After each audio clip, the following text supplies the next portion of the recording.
Good morning. This conference will now be recorded. Good Morning. morning.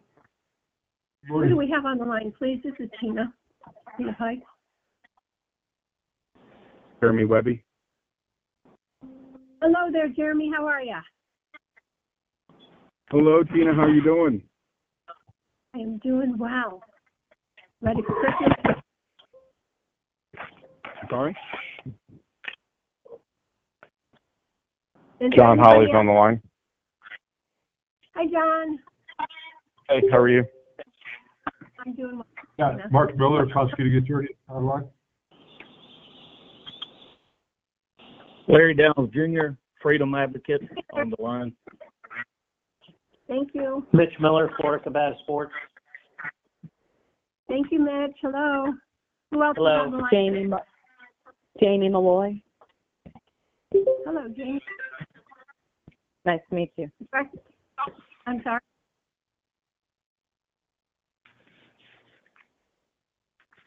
Director Shipman, are you on the line?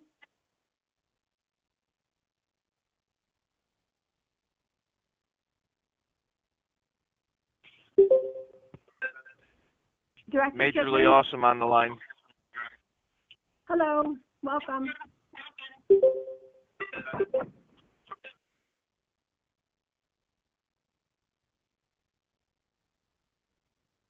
Who else is on the line, please?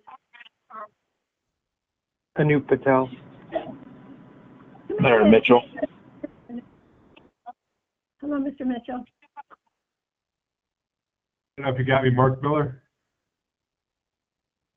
Good morning. Good morning, thank Do you. we have Lena on the line? Director Shipman, are you on the line? Morning, Madam Chair. This is Mr. Brazel. Mr. Shipman is on the line, but it appears to be having technical difficulties. I think they're having a hard time with their microphone at the moment. Okay, so we'll go ahead and wait for that because we have to do some roll call. Does that mean all of them aren't able to? Because I know they're up there. They're not able to talk. They Right appear to be now? working on this. They appear to be working on the situation. Okay. We'll wait patiently. Thank you.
Is Commissioner Nunez on the line?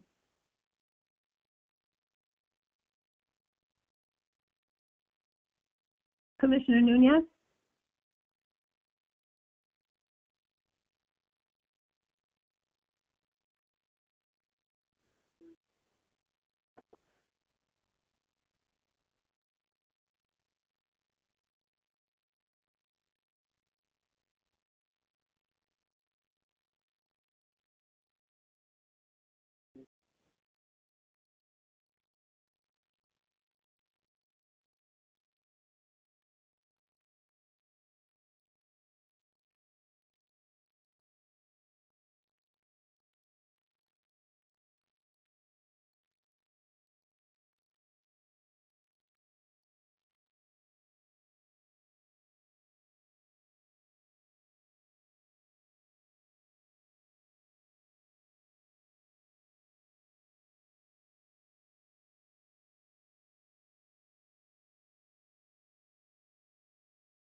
Testing.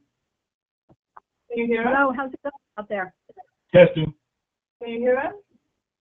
We can hear Testing. Yes, got it.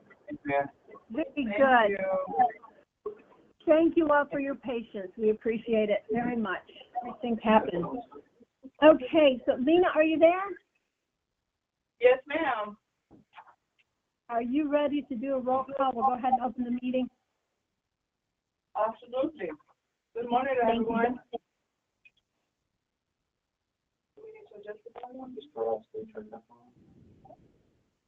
Okay, so let's open the meeting with a roll. I call this to order. At Okay. 9:06 due to technical difficulties. 9:36. All right. Good morning, everyone. My name is Lena Hurtado, and today is December 10, 2025, and we're holding a general business meeting for the Florida Athletic Commission. Ms. Tina Pike, Chair. Here. Mr. Jeremy Weffy. Here. Mr. John Hawley. I'm here. Mr. Adrian Nunez.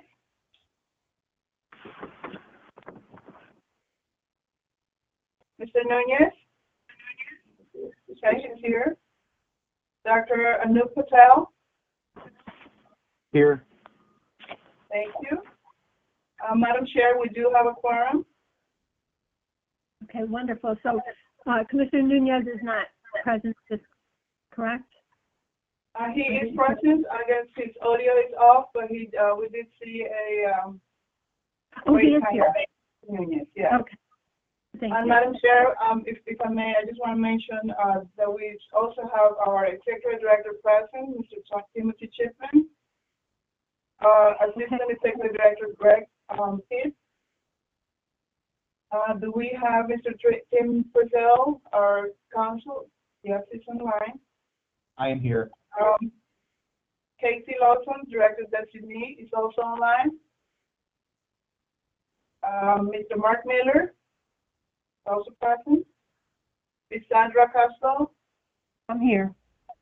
she's here too. And as I mentioned, my name is Lena Hurtado, Government Analyst for the Commission. Madam Chair, we're ready. Very good. Thank you. Thank you. Okay, Commissioner. Tina, can you hear me? It's Adrian. Oh, hey, how are you? Sorry, I was trying to, something's wrong with my microphone. Figure it out. Thank you. Sorry about that. Okay, and you got it. Very good. Thank you. Welcome. So let's go ahead and approve the minutes. Everyone read them? Were there any additions, changes that you noticed? No, hearing Motion none. to approve. Webby. Thank you. Webby, Second, Holly. Thank you very much. So let's go ahead and approve the minutes. Holly, Commissioner Holly. Yes. Commissioner Nunez, Yes. Commissioner Patel, Yes. Commissioner Webby, Yes. Commissioner Pike, yes. Motion goes unanimous. Okay, the second agenda item is the Amateur Sanctioning Organization Biennial Review. So do we have Director Shipman? Yes, ma'am. Madam Chair, I'm going to turn over the ASO biennial review for the Assistant Executive Director, Mr. Gregory Pitt, and Ms. Sandra Caslow. Thank you very much. We have 15 ASOs up for their biennial review. Sorry, what's that? Before we get started, I'd like to make an update on the record regarding the materials for ACE Pro Consultants. The materials indicate that we did receive 10-day notices for 3 of their dates in 2024 and 1 of their dates in 2025. Upon further review, all notices were received for these dates. The dates in question are 10/19/24, 12/6/24, 12/14/24, and 8/8/25. So to summarize, regarding 10-day notices, we did receive everything we needed from ACE Pro Consultants. Okay, very good. All right. With the exception of USA Boxing, who is on the agenda today regarding a disciplinary matter, there were no complaints received during the review period and no violations were found during compliance checks.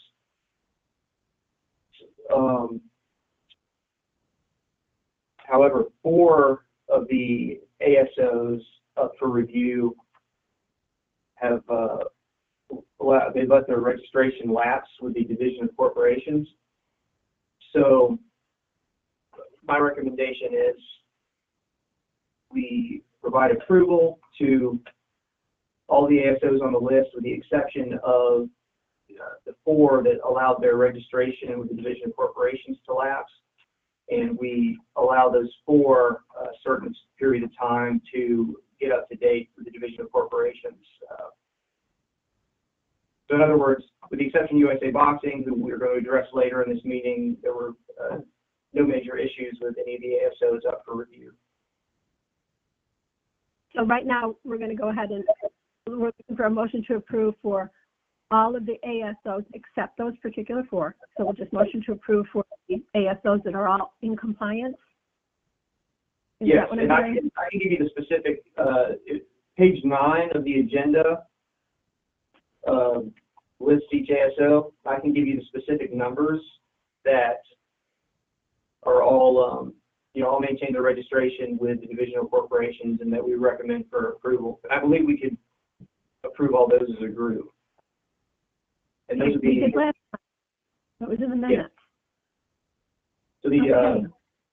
so those would be number 1, numbers 3 through 7, number 9, number 11 and 12, and numbers 14 and 15 for approval. 14 and 15. So 1, 3 through So 7, moved. 9. Oh, very good. Holly makes a motion. Pike will second. Any discussion? Gentlemen? Okay, we'll take the vote. Commissioner Holly? Yes. Commissioner Nunez? Yes. Commissioner Patel? Yes. Commissioner Webby? Yes. And Pike is a yes too. Motion approves unanimously. So are we going to do back to the 4, that the contingency, the 30-day, give them time as we did last time? Yes, there are 4 recommended for conditional approval pending registration by the ASO with the Division of Corporations within 30 days from the issuance of the final order. Those numbers are 2, 8, 10, and 13. Holly, so moved. Okay. We have a motion. Pike will second. Any discussion, gentlemen? Hearing none, we'll take the vote. Commissioner Holly? Yes. Commissioner Nunez? Yes. Commissioner Patel? Yes. Commissioner Webby? Yes. Commissioner Pike is a yes. Motion approved unanimously. So Assistant Director Pitt, what's next? Do you have any more for us on that one? No, that's all for the ASOs. I believe we move on next to the rules with Executive Director Shipman. Good morning, Okay. everyone. To not Good slow the morning, Mr. process, I will continue concerning the rules discussion.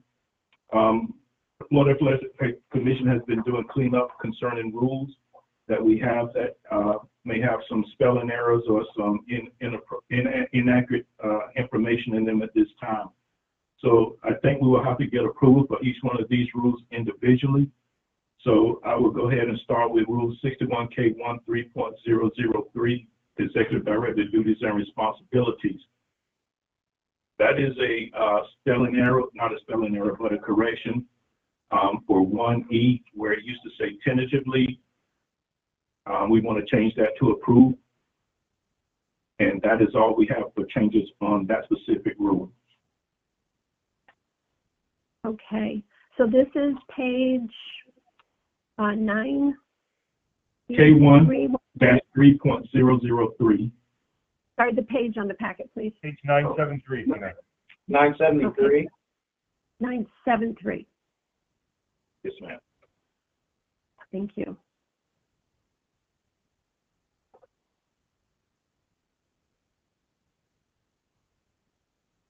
Okay. Motion to Mr. approve. Oh, thank you, Mr. Howley. We have a motion to approve. Do I have Do you second the motion? Second. a second? And which commissioner was that? I'm sorry. Yes. Commissioner Nunez, seconds. Do we have discussion? This is where I'm going to ask, because I know it was mentioned. Mr. Frizzell. Madam Chair, if it's all right with you, I think I'm going to hold off on doing the magic questions until we get through all of these because they're a little lengthy and I don't want to go through them all. Sorry. What? Can you say that again? A little slower, please.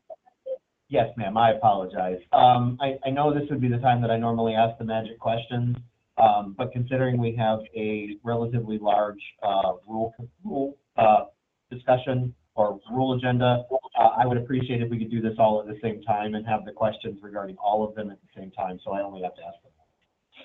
Okay, so we can do that. Very good. Yes, ma'am. Wonderful. So we can go into a discussion. Can anybody speak on this one? I would like to speak. Well, just Mr. lay it out Frizzell? here. Yes, ma'am. Thank It's, you. public comment is appropriate. That's what I want to hear. Thank you very much. Okay, and the comments are 3 minutes. So, Mr. Downs, Hello, how are y'all doing today? doing well, thank you. What do you have to say on this rule change? Good to hear you, Mr. Frizzell. I've always enjoyed you at these meetings. Good to see you back.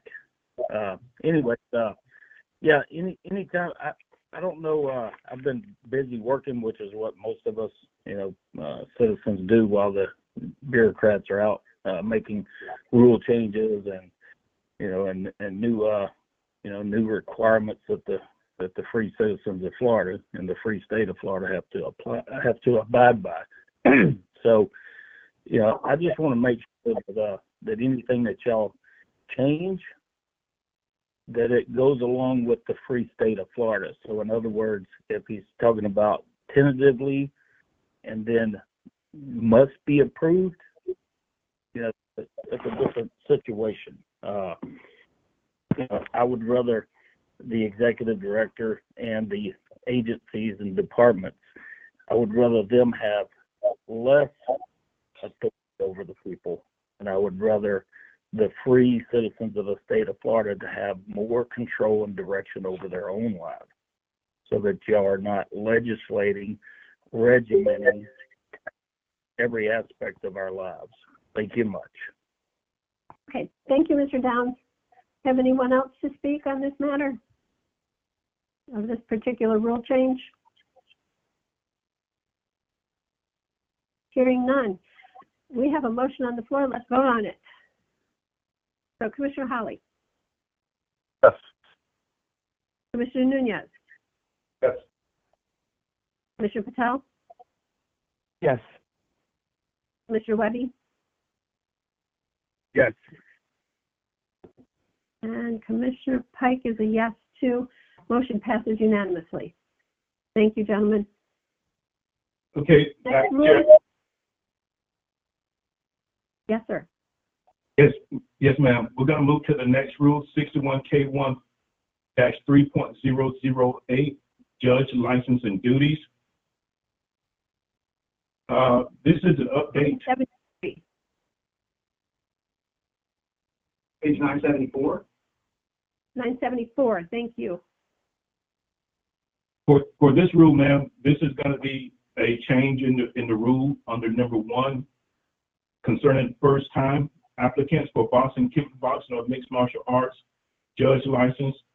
First must be licensed as a trailing judge, which we already have, in evaluation trailing process under the supervision of the commission, and to unofficially score bouts. Judge allows for evaluation of a applicant's knowledge of judgment and ability to perform the duties outlined in this rule prior to the issuance of a judge license, and does not authorize the holder to officiate in any official capacity during a sanctioned event. And this is going over and clarifying the processes.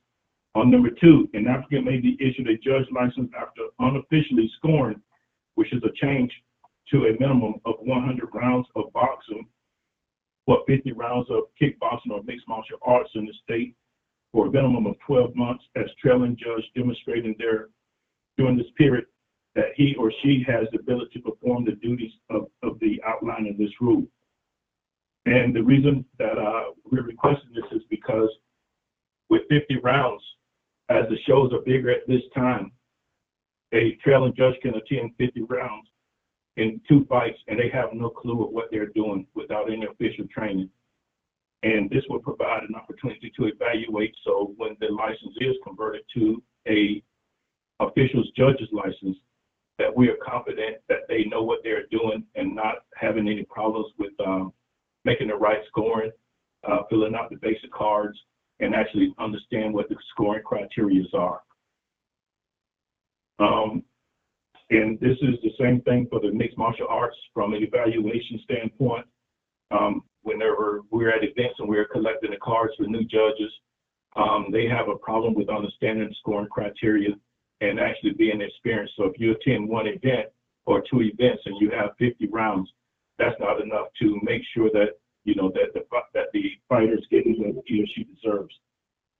Down on 2B, officials from jurisdictions outside of the state. This clarifies us that we use officials from outside of the state, especially concerning and supporting sanctioning organizations, as we have officials that work in these capacities and are part of these sanctioning organizations. And trailing trailing for a referee that is already experienced must show the prior experience before they're allowed to actually participate in a contest in the state of Florida. And that is all I have on this one now, on C1K1-3.008. Okay. Thank you, Director.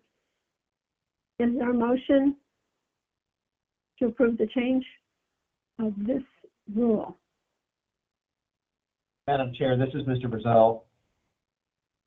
Yes, sir.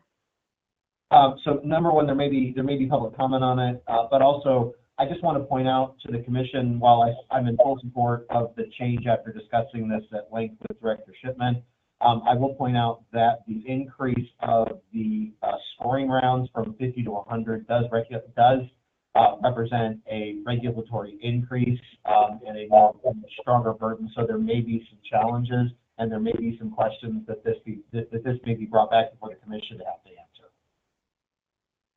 Then it may be brought back when? I don't know. I'm just speculating since this I represents. didn't hear you, Giselle. I'm sorry.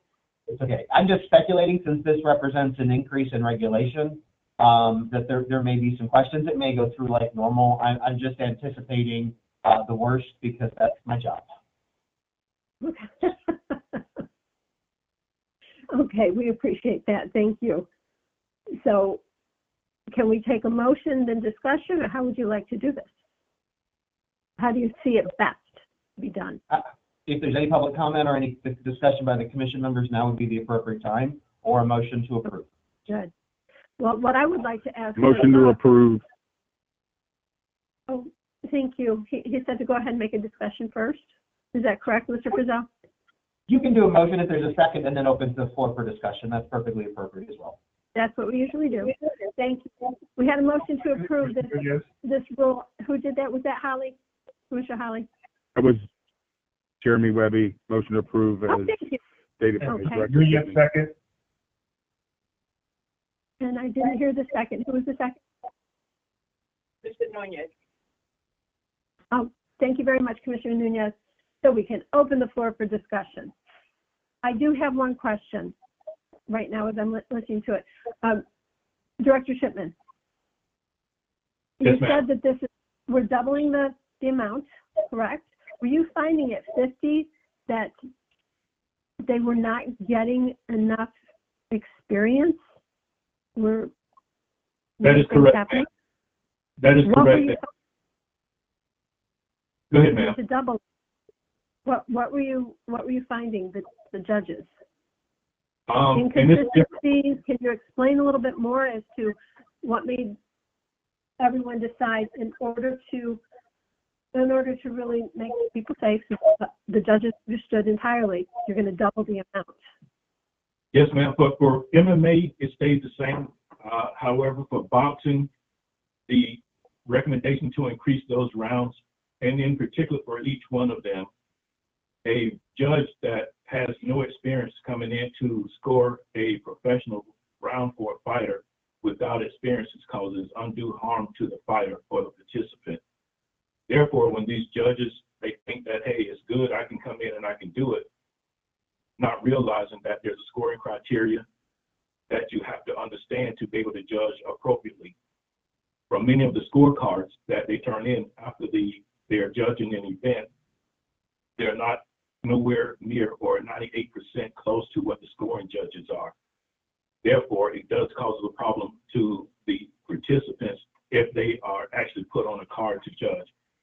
So that is the real problem that we're facing right now, usually because the number of fights that we've had in the past have continued to grow.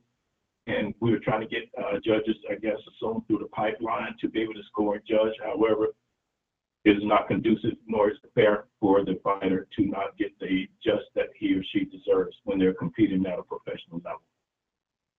So you're finding a big discrepancy between the judges who have been around for a while and the new correct. judges. Yes, ma'am. And the scores. Okay, that explains a few things. Mr. Frisell, Commissioner Nunez, can I ask a question? Of course. Mr. Frisell, you said that doubling would probably create a challenge. Doubling the regulation would create a challenge.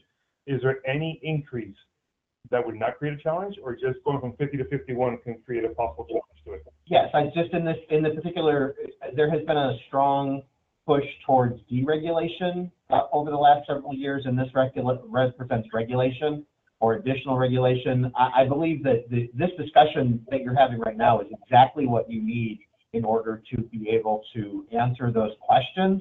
I just believe that those questions may come and that we should be prepared. And having this discussion as to why this number was chosen and why the additional regulation is required for the safety of the citizens is exactly what needs to happen. Okay, thank you. Commissioners, any other questions? This is Commissioner Holly. I do have one quick question for Director Shipman. Director, do we believe that this increase in hours will result in better trained referees and better or more safety in the future? From a safety perspective, the scoring doesn't really apply. However, for fairness of competition of the fighters to receive their just due and the judges being able to score accurately is the bigger problem. It's the fairness of the competition between the fighters and the technical knowledge that a judge need to have before they are actually assigned to a professional event. What we usually do is we start from a bottom at a lower level type fight, which we often call a club fight, where there's not as much at stake. However, in my opinion, that first fight for a fighter is just as important as someone who's got 10 or 15 fights under their belt. A win or a loss reported in the National Registry goes against that fighter record and can have some impact upon him. And I think that the fairness is for our officials, judges, to be able to score those rounds accurately and know what they're supposed to be doing and following the standard criteria, which is set out by the Association of Boxing Commission under the unified rules of boxing or the unified rules of mixed martial arts. Understood. Thank you. Thank you. So, Director Shipman, this is going with the unboxing rules? Excuse me, ma'am? Okay, this is going to be going along with all the other standardized rules for boxing for the judges? For our numerical number that I have on the rules is not part of the unified rules. However, the scoring criteria is under the unified rules for both boxing and mixed martial arts, which is the responsibility of the judge to score accurately and appropriately. And you find this is the best way? Yes, ma'am. Learning. Yeah, learning, observing. Okay. Any other questions? Okay, public, any questions out there? Yes, ma'am. Okay, please state your name. Larry Downs Jr. Oh, hello, welcome back. Thank you. Y'all know I'm a freedom advocate. Anyways, this rule expands the government, expands more requirements, it's basically a protectionism law so that they can keep, and you got to remember, I've been around this 30 years, 35 years. This is so that they can keep certain judges, and that you could move it on over to referees, whatever you want. But it's to keep certain judges in the position because most people will not ever reach that 100 hours. It's a ridiculous amount. You can go, and the 100 hours for the boxing is a ridiculous amount. Wife went through all of this, and for the boxing, the kickboxing, the MMA. It's 100 hours. I see 100 rounds. I mean 100 rounds. So, yeah. Rounds. So you got to travel all over, and you have to do this, and then, it doesn't lead to any better judging. I know that it's easy to say that, just like with refereeing or anything else. It's easy to say it, but you can see that people have 5 years, 10 years, all on UFC, HBO, around the country, around the world, well-experienced judges, and everywhere in between, making bad decisions. I've refereed hundreds of matches that I'm standing in the center ready to raise the winner's hand and be like, what the hell those judges just see? What fight were they watching? Everybody knows this. It happens all the time. The UFC commentators, everybody does it. The amount of rounds is just, all it is an arbitrary, capricious way this is for, to keep, for people. Yeah, for MMA, it don't matter. It's an arbitrary, capricious way to keep people out. It does not, I don't care if they do 1,000 rounds, it doesn't mean they're going to be a good judge. They can do, and most judges do a lot of amateurs, and either you got it or you don't. It's just like all the referees that I have trained that y'all used. I've trained them, Larry Folsom, multiples. Either they're good or they're not. It doesn't, the amount of arbitrary numbers y'all put on them so that selectively they can be chosen as favors, whatever you want to call it. It's the truth. It ain't about safety, because just like Tim told me, oh, you don't have enough experience to referee the good fights, Larry. Well, if it's about safety and health and safety, isn't the guy with no fights just as important? I mean, come on. This is another expansion. This is another expansion. Please don't do it. You are limiting the people who can participate. They may have 10 years in amateur experience and they're ready to go. This is another way for an executive director to control and put into position the people that he wants, and the people that he don't like, that say the things that he don't like, he will not use them. And it's that simple. Thank you. Thank you, Mr. Downs. I've always found experience, especially they're going to be trailing, so therefore they are part of it. So I just think experience does count. I've seen it in so many different areas, not just in our combat sports, but in any area. So I don't quite understand that. Do we have any other comments? Yes, please. May I offer input? Yeah. Who is this, please? This is Corey Schaefer. I'm president of ISKA. Specific to this point, 50 rounds is a pitiable amount in preparation to be an arbiter to determine the success or not as a career of a professional fighter. Doubling to 100. To say that the word again that you said to describe 50 rounds is a pitiable. What? It's pitiable. It's doubling it to 100 should be the minimum. And based on experience in other jurisdictions, something else that could be considered is an objective percentage evaluation of the efficacy by comparing the scores of the trailing judge to the scores of the experienced judges actually evaluating the bout. So that it's not just a question of volume of rounds, but a comparison of the trailing judges' scores percentage-wise in accuracy as compared to the actual judges judging the bout. But continuing education and increasing the requirements to be licensed as a judge and to maintain a license is the hallmark of what we do as regulators. So from this side, full support. Thank you, sir. Thank you very much. Director Shipman, do you have any comments on what Mr. Corey just said?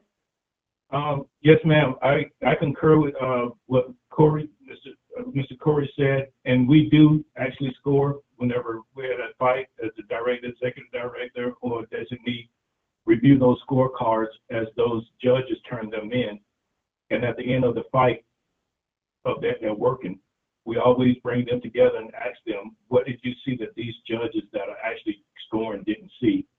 And I don't have it written, but I require about a 98% accuracy. And with that accuracy amount, it would tell me or whoever is working that fight and reviewing the scorecards as you review them round by round with that person that's sitting in a seat beside you to understand that they don't know or that they know what the rules are. There's nothing to keep a judge from or someone who wanted to be a judge, and there's no favorites as someone who's a judge that we use. There's a rotation on a fairness basis. If you're a starting judge, you're going to start off at the bottom to work your way to the bigger cards.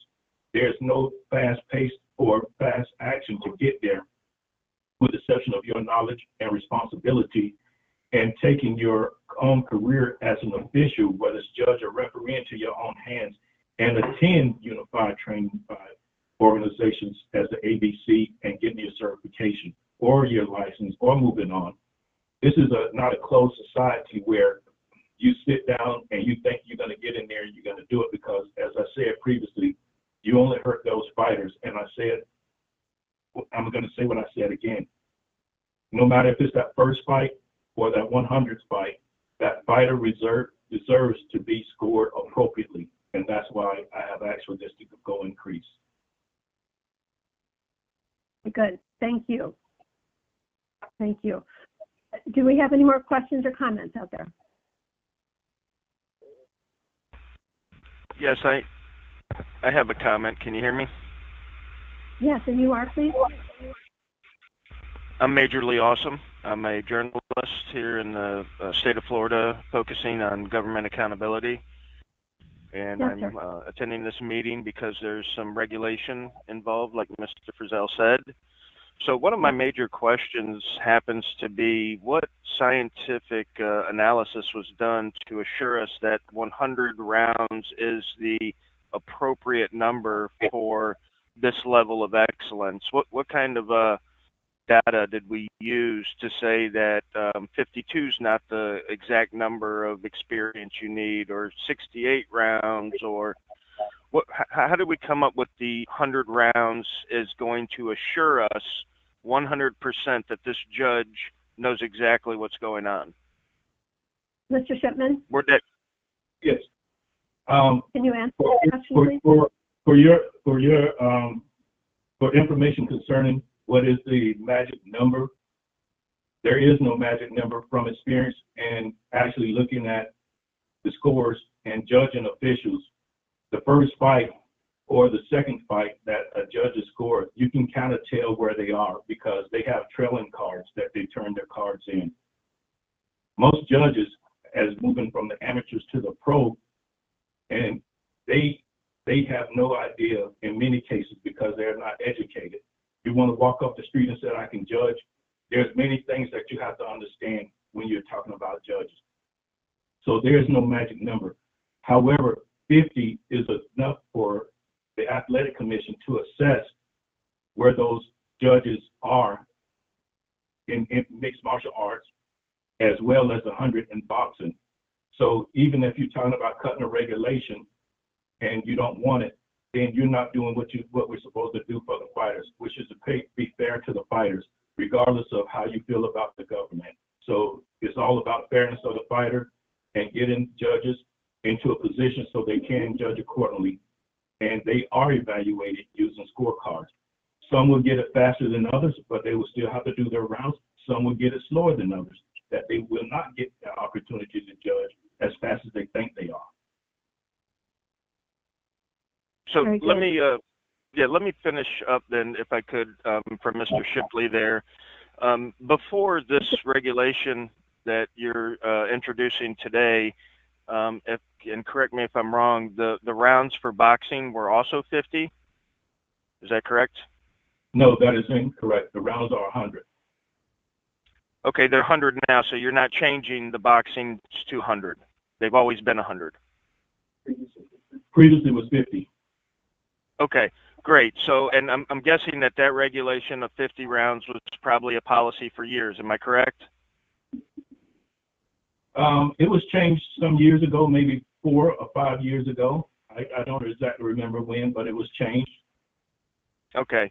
And so for 4 or 5 years, you had 50 rounds, and you guys were able to assess good judges in those 4 or 5 years, or are you guys telling me that all the judges that you passed in the last 4 or 5 years were incompetent? I didn't say that, and please don't put okay. words in my mouth. What I said is they need to have more experience, and it gives us an evaluation. We have less MMA fights in the state of Florida than we have boxing, and an evaluation and a scoring criteria, as I continue to say, and make sure you record this in your media, that it's a fairness for the fighters. And every judge has an opportunity to evaluate and should be evaluated for the experience that they have. Some may come in experienced, some may not come in experienced.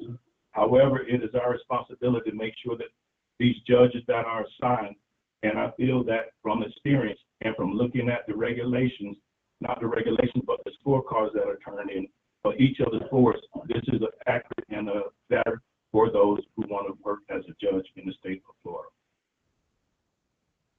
Yeah, I'm sorry, Mr. Shipley. I just don't see it. What I see is you trying to regulate everybody when everybody doesn't need regulated, because you just basically said that in the last 4 or 5 years there were judges at 50 rounds that were adequate.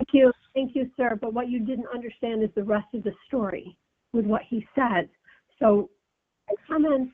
He answered your question, and now you're being just a little over the top on that. And I appreciate you here to talk on things.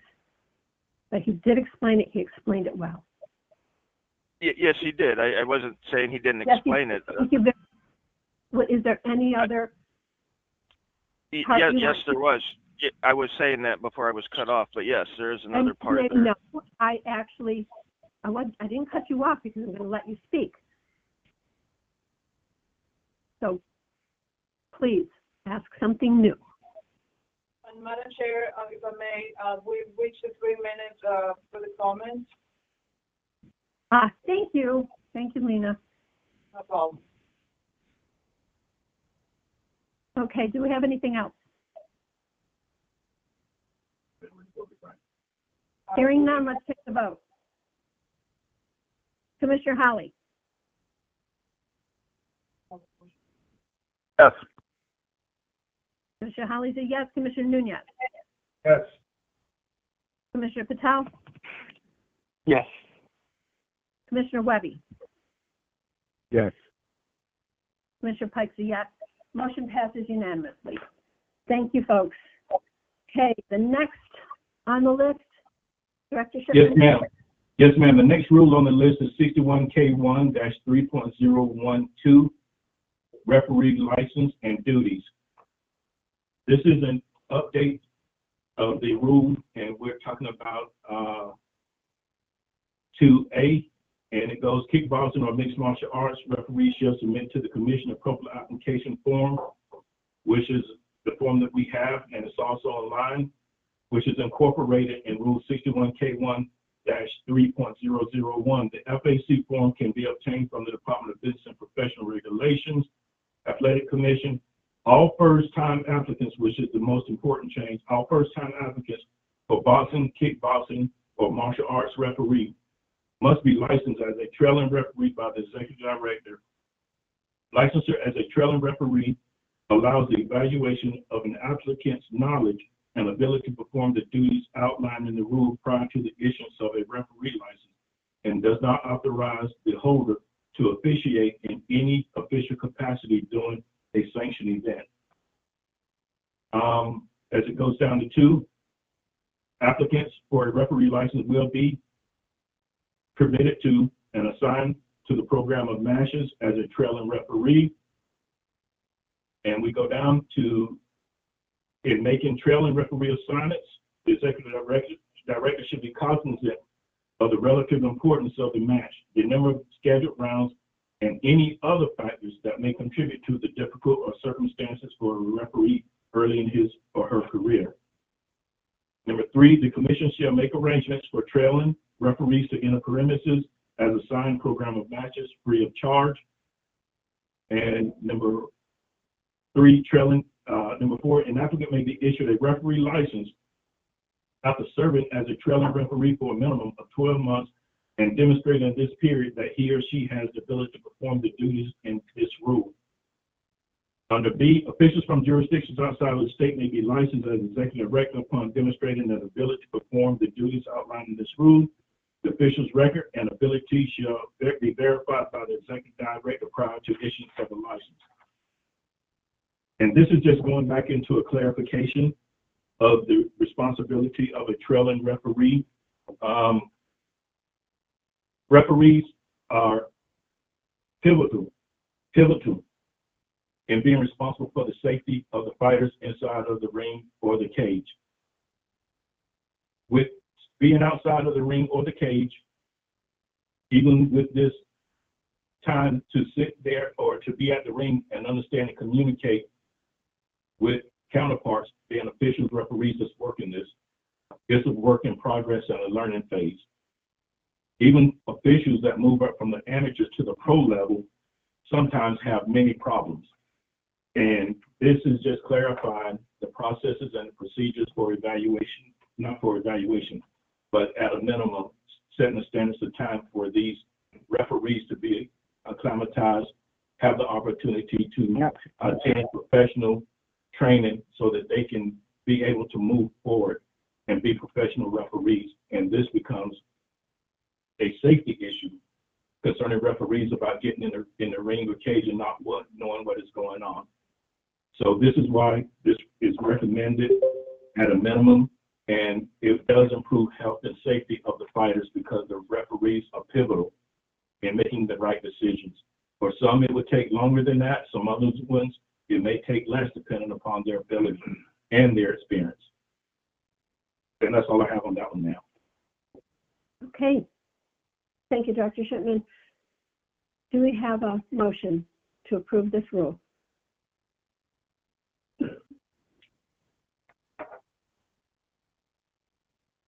To approve Nunez. Commissioners, we have Commissioner Nunez. Second Webby.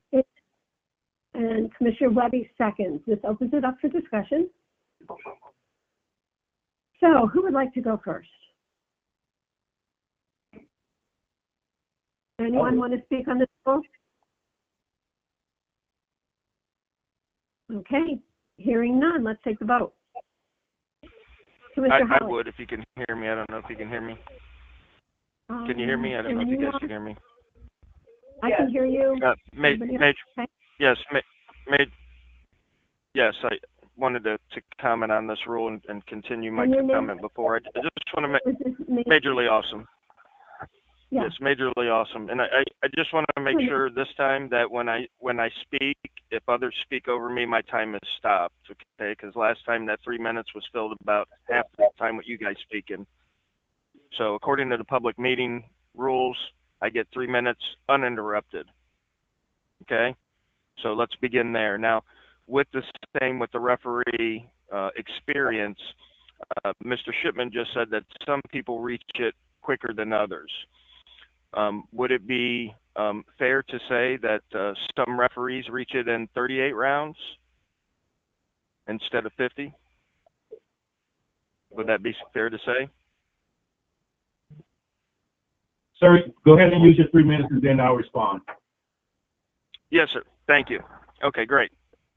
So what it looks like to me, and when I was cut off from the last rule there, was that we're trying to say that there's this blanket number that you have to reach in order to be qualified, when we know that that's not true in any profession, right? That's not true in any profession. There's no magic number that makes you qualified. Why isn't the commission judging based on individual performance? If I have a judge that is, for example, an Elon Musk of boxing, and he knows everything he needs to know, and he's proficient at 25 rounds, why shouldn't he be included? Why should he be kept back by the dumbest in the class? That's it. That's my time. Well, you have another 2 minutes. Madam Chair, I would like to respond to that. Okay. Maybe, I'm sorry that you don't understand that this is concerning referees and not judges. The criteria and requirements are very different. Each one of those specific jobs has a different perspective and a different purpose. So therefore, you can't compare the judge to a referee. A referee has the lives of fighters in his or her hands as they're officiating the fight, understanding those rules that the judges or the unified rules that are established for the safety of the fighter and for the growth of the fighter. And like I said, as with the judges, these referees have a responsibility to officiate the first fight of a fighter just as important as the second one. So with that being said, I don't have anything else to say on it. And I would like for you to know that, like I said, that getting these two mixed up and putting them together in a lump sum is an unfair justification of what you just said. Thank you. Thank you, Director Shipman. And I would also like to speak on this rule. Of course. Is this Mr. Downs? Yes, ma'am. Larry Downs Jr. Freedom. Thank you. It's related to referee. All right, thank you. And I would also like to not be interrupted. I've got my time started right now, so I will keep my own. Basically, what I'm hearing is, and you got to keep in mind that I know all the details. Whenever you start trailing as a referee, your experience is limited on the executive director or his designee as to how many events you even get to trail. They will say they don't have room around the cage, the ring. They'll use all types of reasons. I know this personally. Y'all know that I know this personally. So therefore, you can be denied arbitrarily and capriciously, or even because you're not in the clique. Now, clique can get on. They can get on in there. They can be assigned, and you can find this through Chapter 119 Public Records Act. You could find out all the different ways that it's selectively enforced, selectively. But the bottom line is, whenever you're as a referee, you're not refereeing. You're just listening to the other pro referees like me, just like David Baggett. He's one of the referees up there. I trained him in the ring. I've trained him. I've mentored him through several professional events. Doesn't mean he's going to be a good referee. You got to everybody's different. You got to put them in there. That's how you find out. It doesn't matter. The time is arbitrary and capricious, and I understand that y'all are in like lockstep. It's most commission boards are in lockstep. It's all in favor, unanimous, motion to approve. Second, it just rolls on like that, and and it's always more government. But what y'all got to remember is this is the free state of Florida, and it's always and government expansion is always under the guise of health and safety, which is not true. It is not true. There is this has to do with personalities and conflicts in personalities, and then if you decide to exercise your First Amendment right, well then you won't be chosen, you won't be utilized, you will be arbitrarily and capriciously violated, and we know this to be true. I mean, this is I've been through the rodeo many times, and what the director just said, I have in text message that is exactly the opposite of what he said. He said that it is more appropriate for me to referee on a lower card because I don't have enough big experience for the bigger cards, which is absolutely untrue. I've refereed for the UFC co-main event, Game Bread, and for him to use this, and I got seconds. Thank you much. Hey, I'm just telling you, please stop going with what the bureaucrats want, which is more government. Don't, please. Thank you. Madam Chair, Yes. I must say that I think Mr. Downs is making some very false statements, and his experience level doesn't allow him to make those statements except verbally to make someone else believe it. This is an opportunity, like I said, to protect the fighters, making sure that we have the right people in place, and there's a process that goes by it. And whatever he's talking about concerning pushing somebody out the door, when officials go and make their trailing, and as well as when they decide to take their career, that they want to be a professional referee in their own hands, they do different things like going to training. They read the unified rules. They work with others. They mentor others. And that's how we know that people are doing better and when these people can get in the ring. Because it is a process.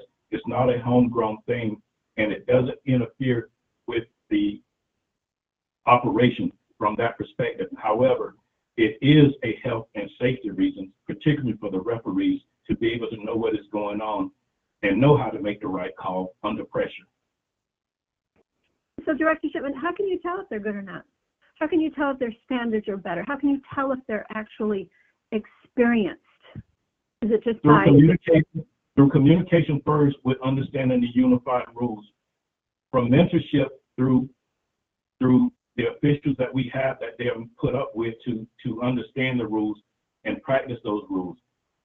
If you have a referee that can understand the rules and you can talk to them verbally and go through the rules, you know that they're progressing.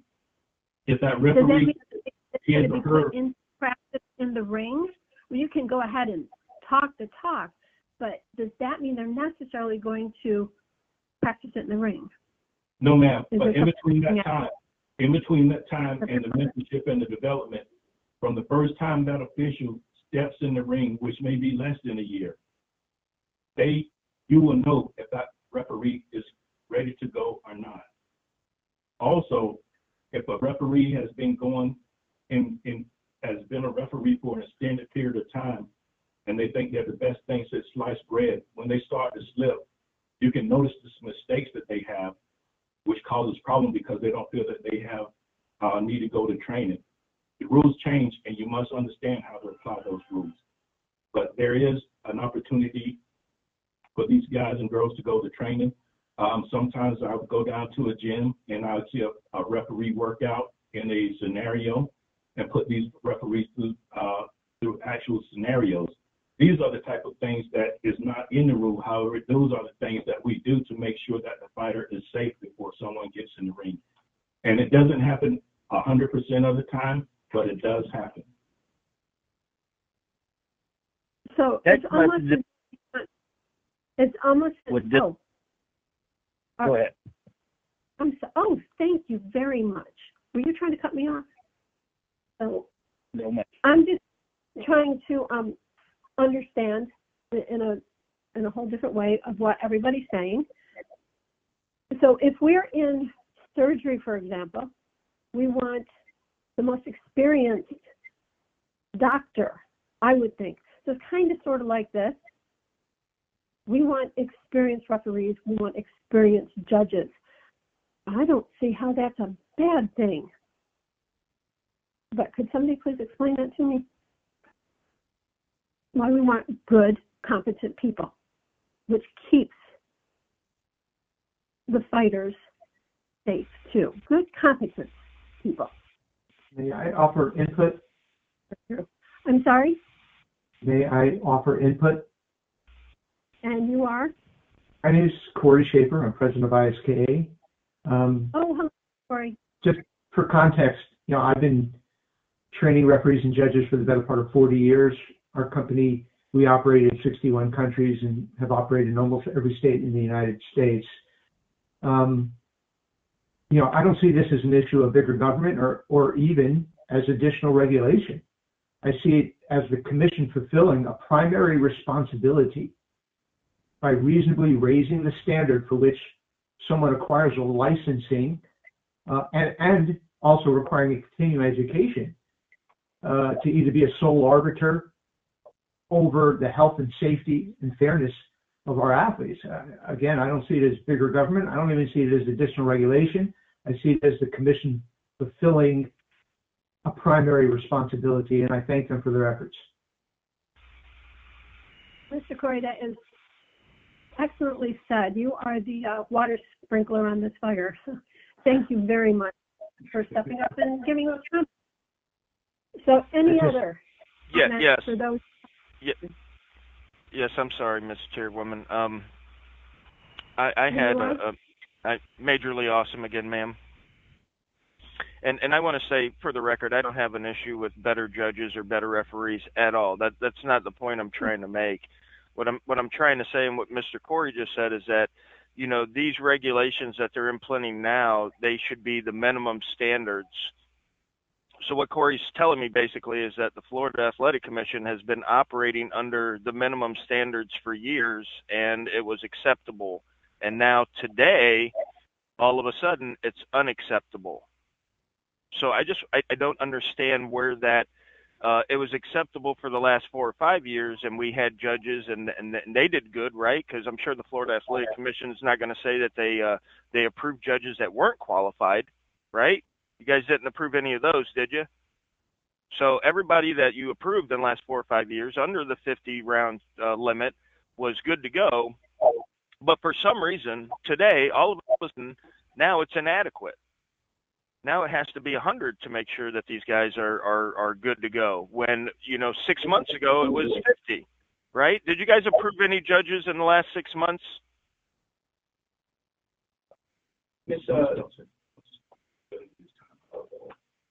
Okay, so Are you finishing your time? We don't want to step on you.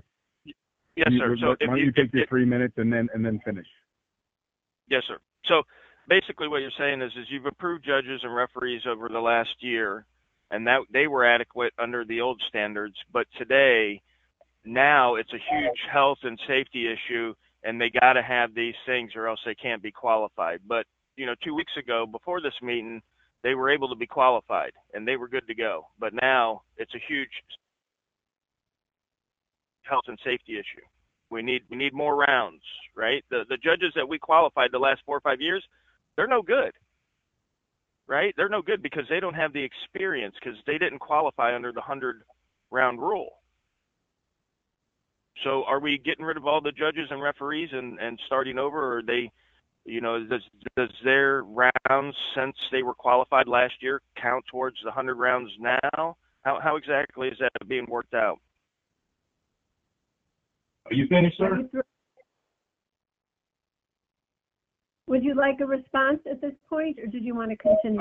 Yes, ma'am. I'll respond, and then I'll let Mr. Corey respond. Major, I think that you're in a time warp. This is concerning referees, and what you're saying has no place into dealing and saying the incompetence of an official. We don't have incompetent officials. It's a growing and a continuous process of development officials to protect the safety of the fighters.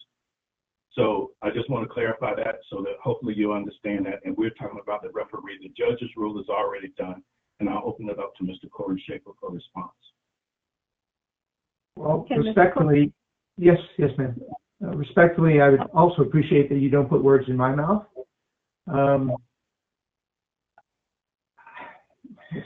You know, I'm a plain guy. I don't even know how to spell diplomatic. So clearly you have an adversarial agenda, and you have no context whatsoever to understand the nature of training officials or the obligations of regulating. And that when I say I'm an advocate of continuing education for officials, I'm also an advocate of growth and change on behalf of the commission to recognize always what would be better. It's not just saying that something will be better does not mean that what was previous was inadequate.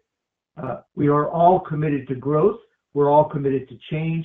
We're all committed to determining what is fair and what can provide the highest possible level of health, safety, and opportunity in our industry. Thank you, Mr. I would like Corey. I would like to. Assistant Director. Madam Chair, Yes, sir. the Assistant Executive Director would like to make a comment. Yes, certainly. Yeah, just a brief comment that kind of echoes what Mr. Schaefer said.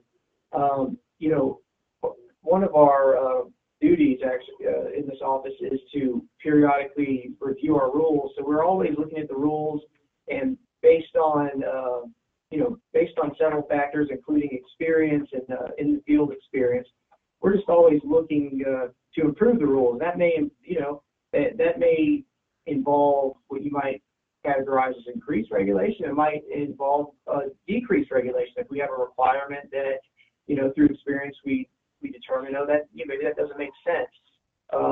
So we're just always looking to, like Executive Director Shipman said, improve health and safety. But it's not arbitrary and just it's never for the purpose of, what can we create today? What barriers can we put up?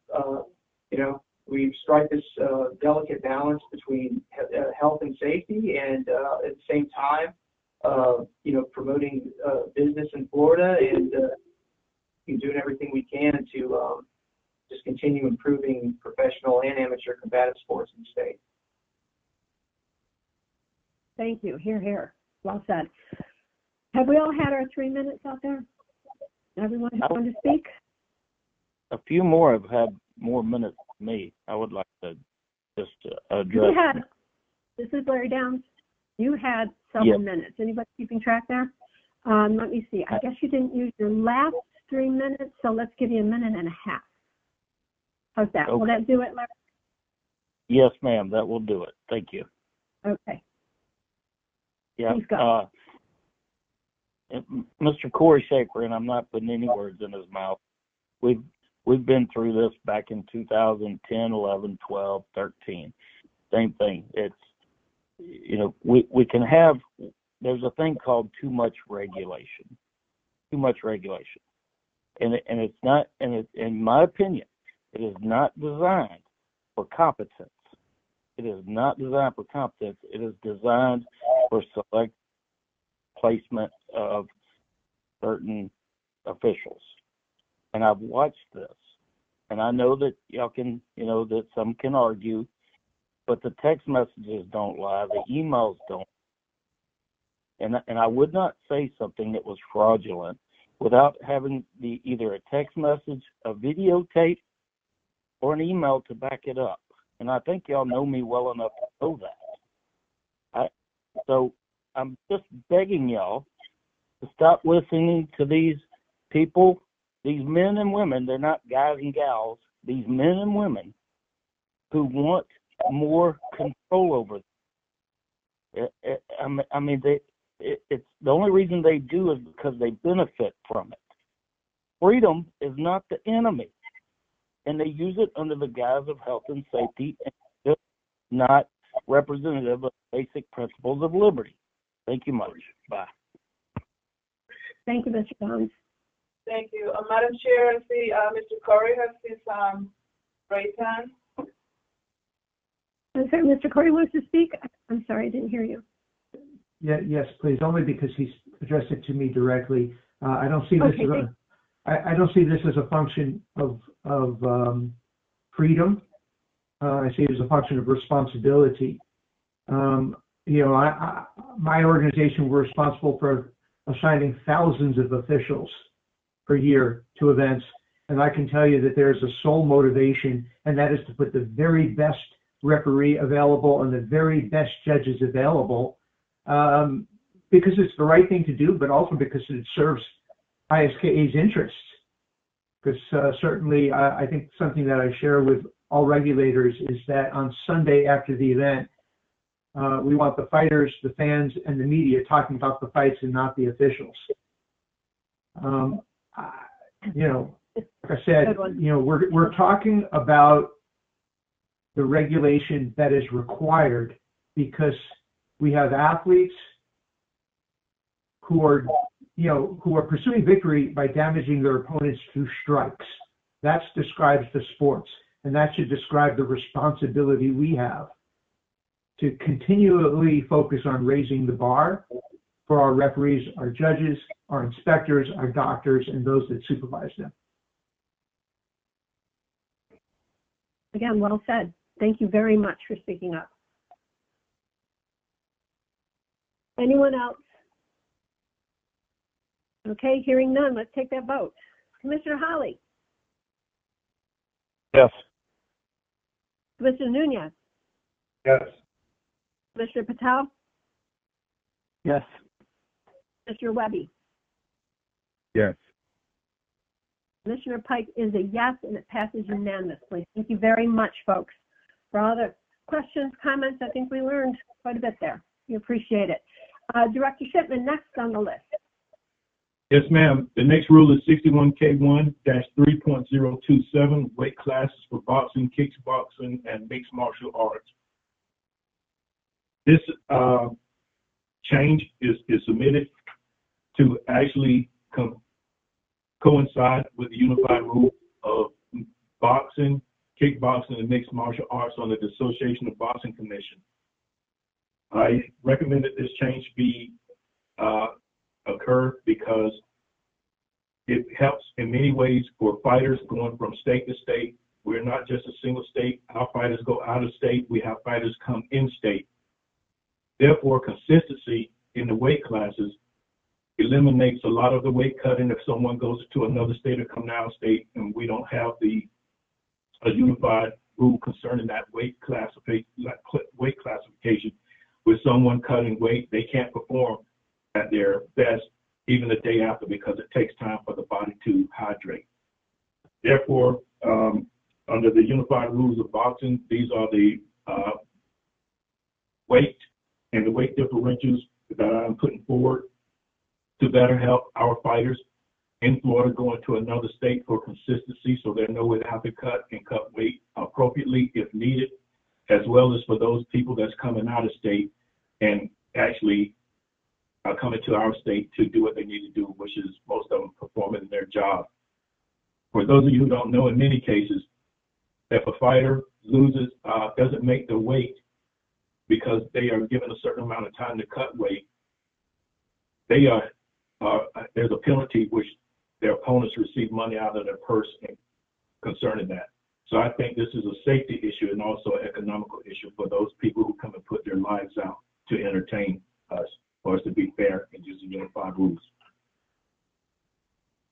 Okay, very good. Commissioners, is there a motion on the floor to accept this rule change? Motion to approve as stated by Director Shipman. Okay, and Commissioner, I didn't recognize your voice, I'm sorry. Jeremy Webby. Oh, Chairman, thank you. I co-chair with Webby. Is there a second? Second, Holly. Thank you, Commissioner Holly. Any discussion? I would like to speak after. Okay, and you have the floor. And you are. Thank you very much. Yeah, my name is Larry Downs Jr. Hello, Larry. Hello. All right, I've got my timer started. All right. Yeah, this is the Association of Boxing Commissioners Club, BC, is what he's referring to as the 5 rules. And I think that that there's a it's always put under the the auspices of health and safety. I've been to other commission meetings around around several other states over the years, and many of them are trying to to set up safe weight parameters and weights. And if y'all remember, the original UFC had no weight division. They had no deaths. No deaths ever occurred until the athletic commission started getting involved to regiment, for under. That's whenever the first death started. So this weight division thing is something that each fighter, they should be able to, they're making their own risk assessments when they cut weight, whenever they cut weight, whether they want to cut weight or not. And if they don't make the weight that they contracted to, then some of their purse money may go to their opponent, depending on the contract. But that is not a health and safety issue. That is an individual choice issue. So whether or not the Association of Boxing Commissioners sets weight, I hope that y'all would never just give a blanket approval to copy a association, which is a club by definition. And now that Timothy Shipman is the president of the Association of Boxing Commissioners Club, I question as to whether or not his loyalty is to the citizens of the free state of Florida, or to the Association of Boxing Commissioners Club. And they're not a regulatory body. They have no jurisdiction in any state. So I would rather us make our own and keep our own. But I understand that y'all are going to, unanimously approve every item as we go through and create more regulations and more rules and following, association clubs. So he has an interest in the Association of Boxing Commissioners Club. I don't particularly think that is fair for the state of Florida, our citizens, or the free citizens of the free state of Florida. Thank you. Thank you, Mr. Downs. Dr. Shipman? Yes, ma'am. I'd like to respond. Yeah. Oh. If you don't mind. Mr. Downs, Who are this is you? Jeremy Webby. Mr. Downs, Okay. I certainly hear you, I understand you, and I can appreciate your perspective. But I got to tell you, I take exception with you pointing a finger at Director Shipman for doing nothing but trying to make it safer. And to your point, UFC didn't have weight regulations until they found it necessary. So I hear you, I understand your concerns, but I think it's a bit of an unfair statement when someone is trying to make the sport that you claim to have been a part of for 30 years safer. So with all due respect, let's keep that in perspective when you're making comments, because I don't appreciate that personally. Yes, Thank sir. you, That's just Thank my you, opinion. You don't need to comment back, Larry. I heard your perspective. I wanted you to hear mine. Period. Yeah. Yep. To address me, so I'm just responding. It's my opinions. Okay, Yeah. Mr. Corey. Just, again, my experience in the industry presents, from my perspective, it's inarguable that consistency breeds fairness. Consistency breeds safety. The more that athletes can contest their bouts under the same standards and regulations in multiple jurisdictions, that's equal to advancing the sport or sports.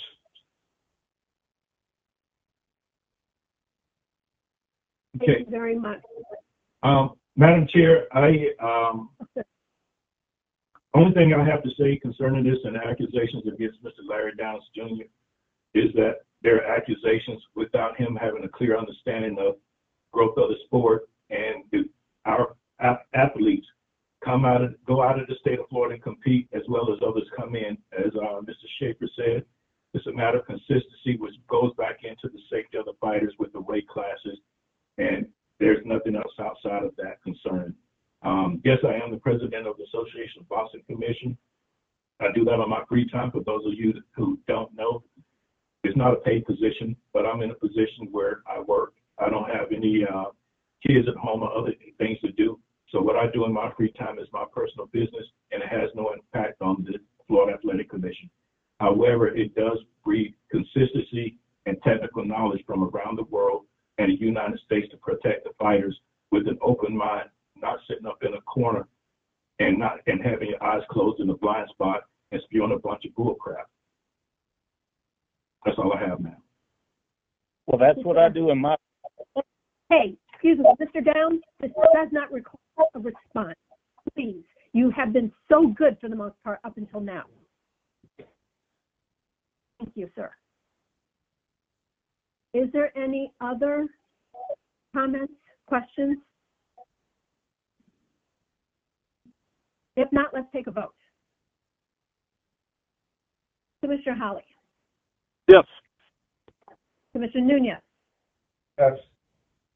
Commissioner Patel. Yes. Commissioner Webby. Commissioner Webby.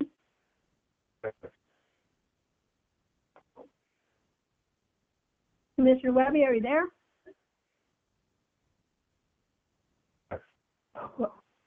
Can you hear me? Oh, there you are. Hear me? Mr. Webby. Yes. I said yes. Sorry. Thank you very much. And Commissioner Pike is a yes. The motion passes unanimously.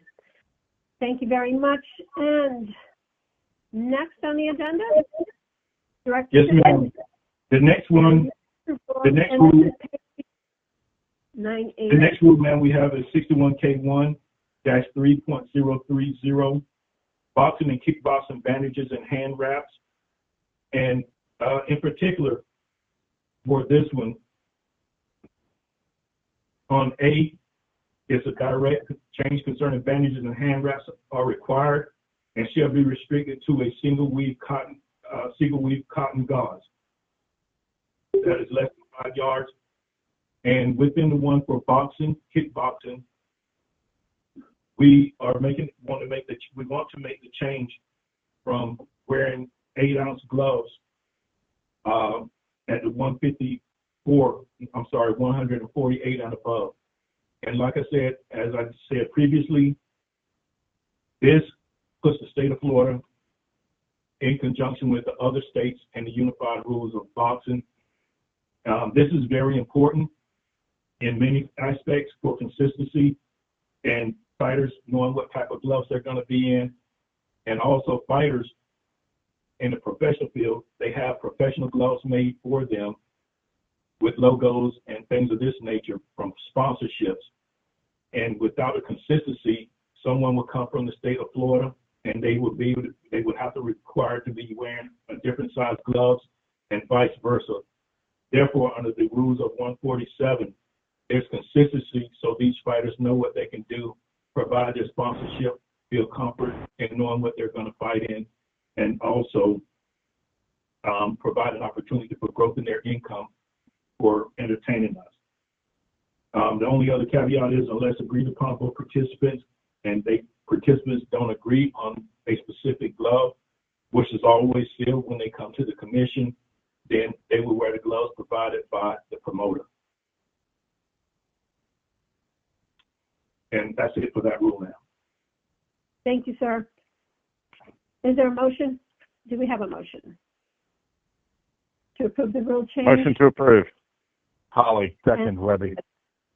Thank you very much. Do we have a What about public motion? comment? We have a motion. Can you stop interrupting me? We have a motion by Commissioner Holly, seconded by Commissioner Webby. Now we can open it up for discussions. Whoever just talked, you are first in line. Thank you. This is Mitch Miller with Florida Combative Sports. My question was, will this also apply to mixed martial arts? The question concerning mixed martial arts, there's no weight classes where you wear boxing gloves. In the weight classes for mixed martial arts, there's a standard size glove, and everyone wears it. However, the bandages, which I was going to go into next, because that is a change. Bandages and hand wraps are required and should be restricted to single weave gauze. And it goes to the same as the boxing. However, I didn't put those together because of the differences in the weight classes of the gloves for boxing and the difference in the gloves that you wear for mixed martial arts. So there is a difference in the weight classes that you step up with those. Sure. And I appreciate your response. That was my question, is it for mixed martial arts also? Because, with mixed martial arts, you really don't want to wrap hands, if any, at all, but it has to be very minimum because then you can't grapple. That was my question. Thanks for answering. Okay, thank you. Yeah. Thank you, Mr. Miller. Any other comments, questions, discussions? Yes, ma'am. And Yes, ma'am. this is Larry. Hello, Larry. Starting the clock. Hello. Ready? Go. Starting my clock. Yes, it's Larry Downs Jr. And the hand wraps, the hand wraps should be optional in boxing rather than an individual choice. Anytime that the state requires someone to protect their own hands inside of a glove, I've actually had boxers who didn't like hand wraps, and it's their risk. The only thing the hand wraps do is hurt somebody else's head more. You're able to deliver more blows without fracturing your own hand. But if you happen to have those type of fist bricks that don't need a wrap and they don't want a wrap, I don't see what the problem is with choosing not to wrap your hands. Like I said, the whole reason gloves and hand wraps were ever invented in the first place is because they were hurting their own hands and the fights didn't go as long. So it was to deliver more blows to the head is the whole purpose of hand wraps and gloves. So that should be an individual choice. And as far as the ounce of the gloves, what we have has been working all this time. Not all states go by the unified rules. Not all sovereign athletic commissions for Indian tribes go by the Association of Boxing Commissioners Club rules. So I think what we have is perfectly adequate. We should never force, whether it be boxing, kickboxing, or MMA, for a fighter to wear hand wraps. That, like I said, that has nothing to do with health and safety. That is a personal choice. So it's not, at most they wouldn't be able to hit somebody else's head more often and harder without. So why force wraps on someone? Thank you. Thank you, Mr. Downs. Director Shipman or Mr. Corey, do you have a response to that possibly? Ma'am, Director Shipman, I have no response. Okay. I would respond briefly, again, just echoing my sentiments earlier. Consistency breeds fairness and safety. Anytime that we move in the direction of athletes competing under the same regulations throughout different jurisdictions, we advance the sport. Something else that we also, the reality to consider is that all decisions impact the industry as a whole. While I consider myself a libertarian, yeah, and I respect the rights of the individual, but it's one thing for an athlete to say, hey, I want to fight without hand wraps, but when we look at the amount of additional broken hands and how that would affect the insurance required by the promotion, it could make the insurance unviable, which actually will result in less shows, less events, and less opportunities for the athletes. Okay. Good information. Thank you, sir. Commissioners, any questions, comments? Okay, anyone have anything else? Hearing none, let's take the vote. Commissioner Holly? Yes. Commissioner Nunez? Yes. Commissioner Patel? Yes. Commissioner Webby? Yes. Commissioner Pikes a yes. Motion passes unanimously. Thank you. Director Shipman, next. Yes, ma'am. Now I'll move to 61K1-3.031, mixed martial arts bandages and hand wraps glove, which is what Mr. Mitch Miller was talking about. The same language, however, the glove sizes remain the same as they have always been, and gives the authorization for the participant to actually have their gloves. Like I said, sponsorship and all of that does play a fact in progressing the fighters. And it's the same thing, single weave cotton. For those of you that are not in the combat sports, there's a lot of different types of gloves that's out there that can actually harden and do many things, or that can actually cause more damage to a fighter. And our inspectors have to be very, very careful with these in the dressing room. Nylon, some other type of weave type, and things of that nature. Therefore, by setting these rules and putting it in writing, cotton weave, it clarifies and does the safety and does a lot for the safety of the fighters and their opponents both. Okay. Thank you very much for that. Commissioners, you have a motion? Motion to approve, Commissioner Webby. Second? Commissioner Nunez seconds it. Discussion. Anyone out there want to have a comment on this question? Okay, commissioners, any questions? Larry down. Okay. Oh, okay. Hello, Larry. You're on. Thank you so much. You are welcome. Is this the, unfortunately, I did not print out the rules on this one because I was busy working yesterday, but, I may print out the agenda, but, is this the glove requirement or the hand wrap requirement? I mean, I'm assuming it's hand wrap since, the director said, there's different, and some of them can harden. Wow. Go ahead.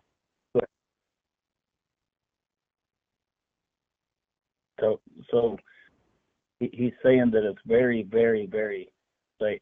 So involves health and safety. The hand wraps. I've never seen, and he said that some hand wraps can harden. I've never seen a pair of hand wraps, and it's not a, I'm not in this business. I'm not in the sport of boxing, kickboxing, MMA as a spectator. I've actually done it. And I've never seen any hand wraps, just the hand wraps that were able to harden. So if this, I'm hoping y'all are not making hand wraps in this rule change to be mandatory for mixed martial arts. Like I said, I don't have the rule in front of me, but for it, it should not be mandatory because there's some guys who don't they don't strike that hard. They're not interested in striking that much. They may do more setups with feints and kicks and not really hard hits, but they go into the grappling phase of it and wrestling phase. So and again, it's their personal hand. It's their ability. This has nothing to do with fairness or consistency in the sport. As a libertarian, anybody should know that that should be a personal choice, especially in the free state of Florida. It should be a personal choice because when I put on the glove, it's my hand inside the glove. So, and as far as the insurance goes, well, maybe if you get good hand wraps, you can hit harder and cause more injuries to somebody else's face or orbital. And maybe that causes more injury down the road. You know, maybe the health and safety, minimum health and safety standards, maybe if nobody was allowed to wear hand wraps, they wouldn't hurt each other's skull as bad. You know, I mean, this can go on and on and on. And then we would have less insurance claims because we would have more insurance claims, maybe, there's no way to know, on hands, or maybe their little hands will toughen up more over the years. You know, Thank you. Anyway, I'm just pointing out the obvious here. I know it's not appropriate when we're talking about bureaucrats and government agencies and overreach, but anyways, thank you. Okay, thank you, Mr. Downs. Any other questions, comments? Hi, this is Mitch Miller, Florida Combative Sports. I agree to some point with Larry as far as mandatory. Mixed martial arts has very small gloves. I want to say 4 ounce, 7 ounce amateur. Most grapplers will not wrap their hands other than maybe a piece of tape or something because the wrapping makes their hands so restrictive in movement that they can't grapple. And that's my only point. Thank you. Thank you, sir. Anyone else? Commissioners, any questions? Okay, hearing none, let's take a vote. Commissioner Holly? Yes. Commissioner Nunez? Yes. Commissioner Patel? Yes. Commissioner Webby? Yes. Commissioner Pike is a yes. Motion passes unanimously. Director Shipman? Yes, ma'am. Ma'am, the next rule is 61K1 3.033, scoring system scoring, criteria, knockdown fouls, determination of a win or draw, and decision final for exceptions. But this, it's an update of the rules concerning the first one, which would be fouls. And this is on the boxing concerning spitting out of the mouthpiece. The referee, the previous rule, shall handle ejection of the mouthpiece in manner described in 61K1-1.009 FSC or other rules. And that part is just being taken out because it automatically goes through the referee handling spitting out of the mouthpiece as far as relative to a foul. Under the mixed martial arts portion of a foul, removal of item number 10, striking downward using the point of the elbow, which is usually known in mixed martial arts as a 12-6, is approved under the unified rules. So fighters should fight the way they train. Removal number 13, grabbing of the clavicle, which has been illegal for many years. So it's an update to the rule to take that out of the Florida rule. Update on the grounded opponent rule, clarifying what determines a grounded opponent. And removal of number 15, kicking of the kidney with the heel or the foot. And then it goes down to renumber the sequences of the rule to fit to where it's supposed to be accurately.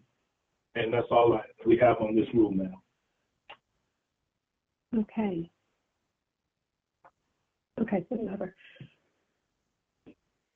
Do we have a motion, commissioners, for this particular rule? Commissioners, is there a motion? Commissioner Webby, motion to approve. Is there a second? Second, Nunez. Commissioner Nunez seconds it. open up for numbers. Comments? Do we have comments Yes, out there? Yes, ma'am. Okay. Larry Downs. Downs Jr., you are on. Ready, set, go. Thank you much. You are welcome. Every now and then we seem to get closer to the, to being a little bit more of a libertarian. Every now and then. And I've been arguing for at least 12 years of the north to south, supposed north to south elbow. And all I'm doing is pointing out the obvious. That was another one where there was bureaucrats all over the country saying, "Oh, how dangerous north to south elbows are! How dangerous!" Yeah, but any other elbow, not so much. It's the same principle here. The same way with the what's considered a grounded fighter now. It's been modified, I don't know, 3 times in the past 3-4 years, or at least 2 times modified. It's the same principle. Now, the original UFC, they didn't have a grounded fighter rule. And again, like I said, you can say that y'all are progressing, that you're progressing to more health and safety, but the bottom line is those 8 or 9 years the UFC ran with no athletic commissions around the world, they didn't have a single death. And I would dare to say they had less injuries. They had no weight cutting injuries. They were hitting in the back of the head. They were hitting in the groin protector. And they continued. They were hitting downed opponents. They were kicking them to the head. It was all okay. And then, like I said, these rules come in as a perceived health and safety. But when you look at the actual science behind it, it just creates a big regulatory industry. I like to call this the combative sports industry, but really it's the regulatory industry that has expanded. The combat sports, hand-to-hand combat sports, it never really expanded. It was pretty, it was relatively, unfettered with bureaucratic red tape and do-gooders providing health and perceived health and safety. But anyway, I'm just pointing out the obvious here, that when you can vote for freedom, do that too. And I wouldn't mind if y'all all unanimously get in lockstep behind freedom. That would be awesome. Thank you. Thank you, Mr. Downs. Any other comments? Yes, please. Yes, and you are? Corey Schaefer, ISKA. As a member of the Association of Boxing Commission's MMA Rules Committee, I would just like to voice the highest level of support for the modification of the Florida rules to match the unified rules of MMA, again echoing consistency breeds fairness. In an industry the size of the MMA industry, for athletes to have to significantly modify their preparation, their training, and adjust even, in the case during their match because of varying regulations on the definition of a down fighter, etc., is just not acceptable at this point. So I congratulate the Commission on presenting this modification. I feel like it advances the sport and also opens up more business for Florida. Thank you, sir. Appreciate the comments. Any other comments? Commissioners? Comments? Well, then let's take a vote. Okay, Commissioner Hawley. Yes. Commissioner Nunez. Yes. Commissioner Patel. Yes. Commissioner Webby. Commissioner Webby.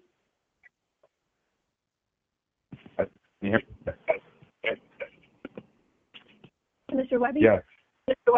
Yes. Thank you. Pike is a yes. Motion passed. Director, Yes, ma'am. Ma'am, what next, do we have? on the. Madam Chair, agenda- Mr. Director, Oh, I'm sorry. before Oh, we, is it before we for can- your question? yes, this is Mr. Giselle. Can I ask the magic question before we continue on to the petition for rulemaking? Okay. So members of the board, you just passed multiple rule changes. I'll go over them very briefly. 61K1-3.003, 61K1-3.008, 61K1-3.012, 61K1-3.027, 61K1-3.030, 61K1-3.031, and finally 61K1-3.033. They've been talked about extensively. I will not belabor that issue, but I have several questions that I need to ask, and I will ask them, and if the answer is anything other than no on any of these three, then let's discuss on any of the rules that were approved this morning. So number one, are any of these rules likely to have an adverse impact on economic growth, private sector job creation or employment, or private sector investment in excess of $1 million in the aggregate within 5 years after implementation of the rule?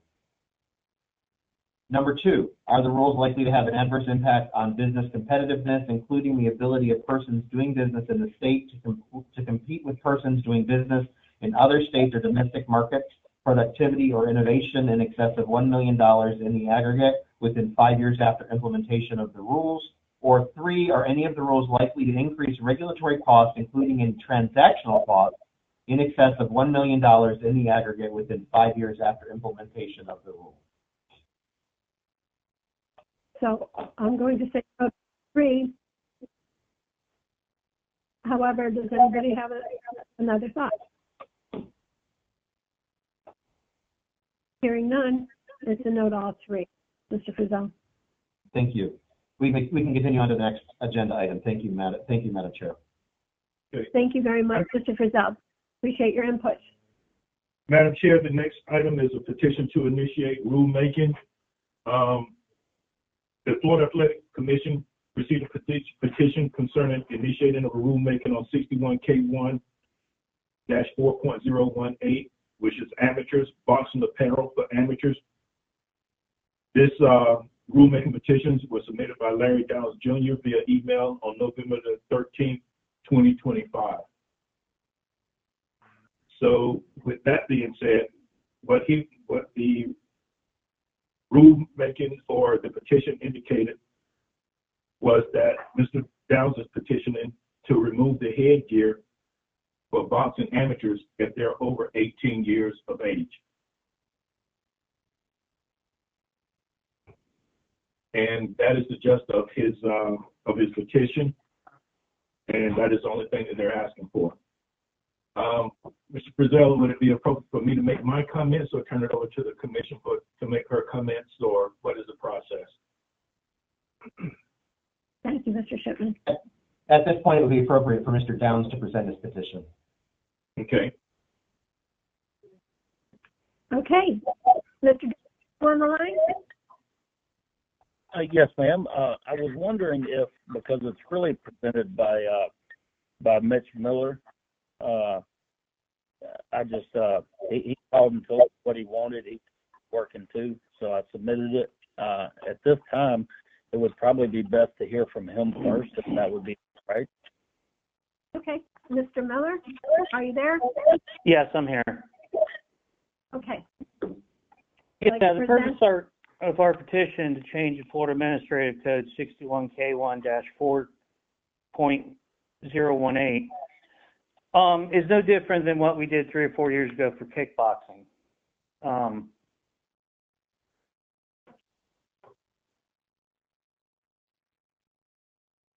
Sorry, something happened to my phone.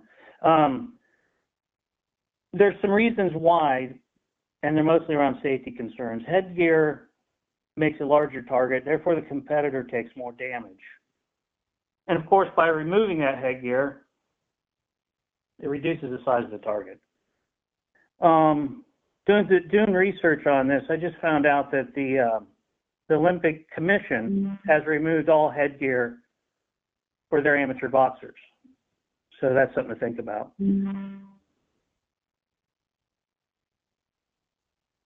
Hold on, sorry, something keeps happening on my phone. Slipping ability is greatly reduced as the headgear makes the head much larger and harder to calculate how far to slip, which again causes more strikes to land. I just think that this, the same we did for kickboxing should be applied. And of course, there's the freedom aspect too, because we're talking about people over 18, which I'm sure Larry will put his patriotic input on that. But the Boxing Commission has found, not the Boxing Commission, I'm sorry, the Olympic Commission has found that more concussions are happening with headgear on, especially when you introduce sweat and Vaseline. So that's my petition, is to move the headgear on amateur boxers over 18 years old and make it optional. Thank you very much. Okay, thank you, Mr. Miller. You're welcome. Would you like me to go now? Are you ready? Yes, ma'am, I'm ready. I was born ready. Larry Downs Jr. Yeah, this is no different. This is no different than the kickboxing rule. They're kickboxing adults, grown men and women, and the option is they can wear headgear in kickboxing, Muay Thai, all types. Same way with MMA. There's no headgear required. We had it removed several years ago for kickboxing to match because, multiple reasons. One is it's a perception of safety. It doesn't provide any safety other than for basically just for the occasional accidental cuts or whatever. Maybe some cauliflowered ears, which is all personal choice. So in the event, let me use some of the words I've heard. In the event of consistency and fairness, the Olympics, USA Boxing, and their open divisions are not requiring headgear for adults. So in the fairness and all that of, the fairness of kickboxing adults, we should do the same thing here for amateur boxers. Boxers never used to wear headgear prior to like 1978, maybe a little bit after that. Tommy Kimmons, one of my good friends and mentor, he had his almost his entire amateur career, 300 amateur, no headgear, even when he was a kid. This is not about, especially it's not about health and safety when you're talking about grown men. The size of the headgear, it sticks out approximately 1.25 inches to 1.5 inches on each side. So where you normally would make a step, it catches your headgear, twists your neck, causes you to get hit more. It gives you a peripheral vision problem. It's a perceived safety, sort of like wearing a helmet on a motorcycle. It's perceived, but even a helmet on a motorcycle is personal choice. So all I want y'all to do is to please remove this mandate that does not give free men and women in the free state of Florida the option to exercise their own personal perspective. And we spar all the time in my gym without headgear. Even next Monday night, we will have been sparring without headgear. I'll send it to the group text that I have. It's a perceived protection that is long overdue. It was implemented by knee-jerk reactions. Oh, we can't have. But this is grown men and women. I'm talking about 18 or older. And technically it should be 17 or older. But nevertheless, please remove this overreach. It's under the guise of health and safety when should be in the hands of free men and women right here in the free state of Florida. Thank you. Okay, thank you very much, sir. Do you have any supporting evidence of everything to back up what you just said? Like, Mr. Miller, I think you said something about the Olympics just remove that. You can Google it. Evidence that it is definitely safer not to have headgear. That's the only thing you're missing. But even so, what I'm saying is my presentation has to do with freedom, and actually back in 2011 and 12, I had several neurologists present to the commission that the headgear does not lead to safer competitions, and I could pull that up, but I'm just hoping that we can move forward with aspect of 13 years ago. So any updated information on all that? No. Yes, there's a little bit of updated information. The years that we have been doing MMA with no headgear, with shin kicks to the head, the years that the 2 or 3 years we've been doing kickboxing now with no headgear. So I mean, I'm just saying we haven't seen any change in anything safety wise. So I'm just pointing that out from my experience. With amateur. If somebody if anybody has any evidence that headgear makes it safer for concussions, I would love to hear it, because I've never been presented anything from the state or anybody else. Okay, good point. Mr. Frizzell, where do we go from here? So now it's up for discussion for the board members on whether or not to grant the petition that's before you. Okay, do we get anyone? Mr. Frizzell, would it be appropriate for the executive director to speak at this time? Sure. Okay, Madam Chair, and board members, I do have some safety concerns concerning this request that they have submitted. First and foremost, it's a request that they're making with no supporting documentation to support what we already have in order. I consider this petition to be a safety concern for amateur participants, no matter of the age. The current standards and the rules does provide a safety aspect for those who want to participate in an unpaid match, being an amateur, and in conjunction with working with the USA Boxing Standards. The current rule does not impede a participant to compete in an amateur event classification, nor does it impede an ASO from holding events, as the ASO rules are present. Therefore, they must follow the amateur sanction or the amateur rules. This is a safety concern, and it seems to be a workaround from current safety protocols. Concern, if approved, could danger amateurs and what would seem to be open to a tough man or tough woman competition, which have been banned in the state of Florida and in most states. For those that have been around for some time can probably remember unregulated tough man and women competition, which is what I hear from these comments that are made. In 2003, there was a death of a woman that competed in a tough woman competition that actually changed the rules in the state of Florida. The FAC internally does not have the tools to record and track amateur participants in such critical circumstances, as amateurs travel the U.S. much like professionals nowadays currently, and can compete without a historical fight history and date of injuries and suspensions. Therefore, without that being in place and without appropriate documentation, I recommend that this rule not be approved. Okay. Any other questions, comments? Yeah, this is Mitch Miller with Florida Combative Sports.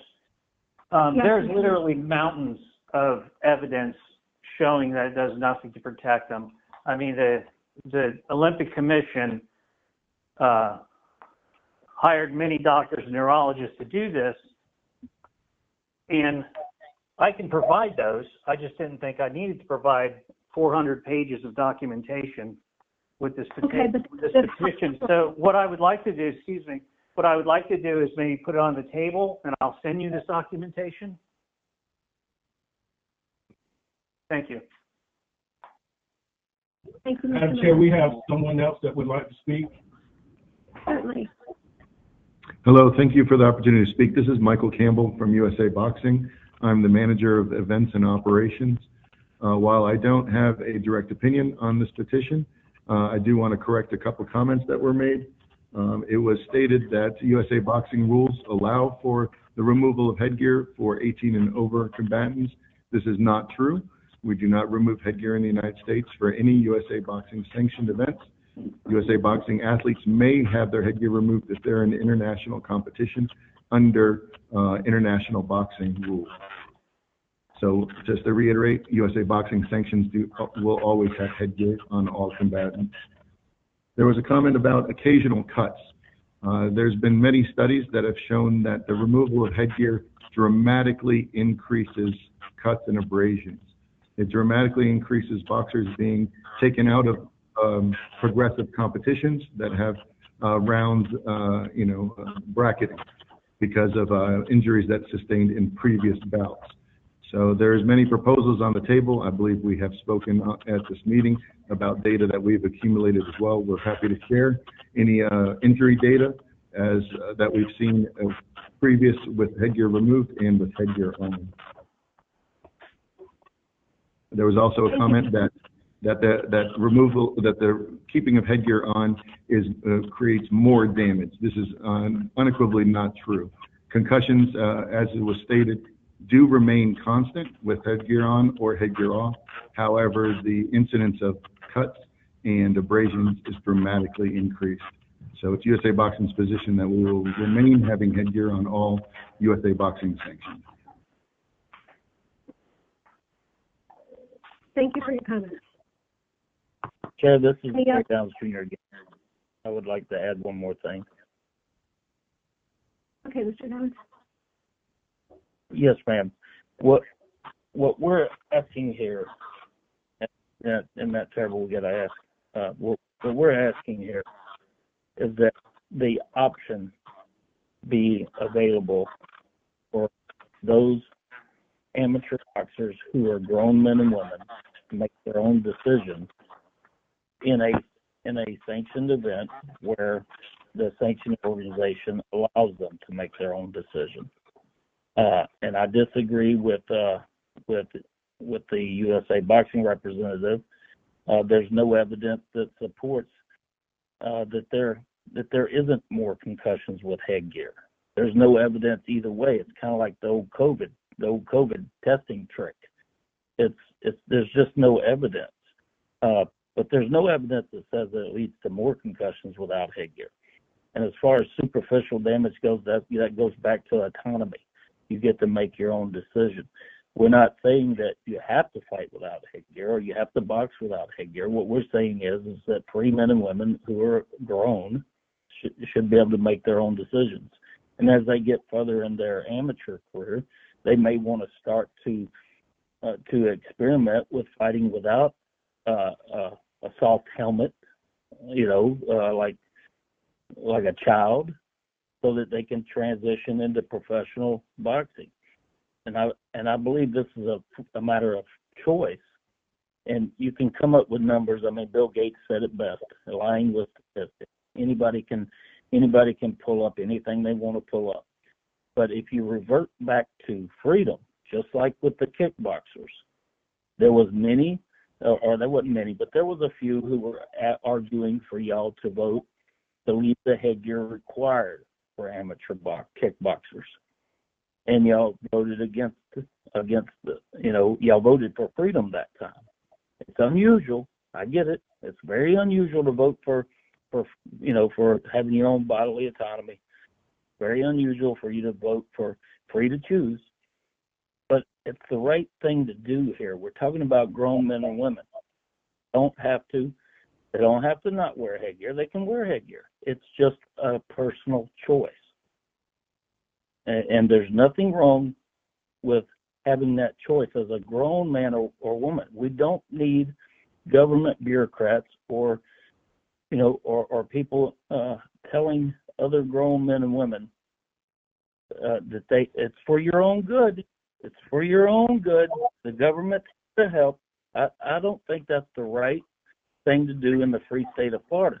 If you go to every entrance point into the state of Florida, including airports, you're going to see "Welcome to the free state of Florida." Man, please, I'm begging y'all. Isn't that sad that a grown man has to beg for freedom in the land of the free and home of the brave?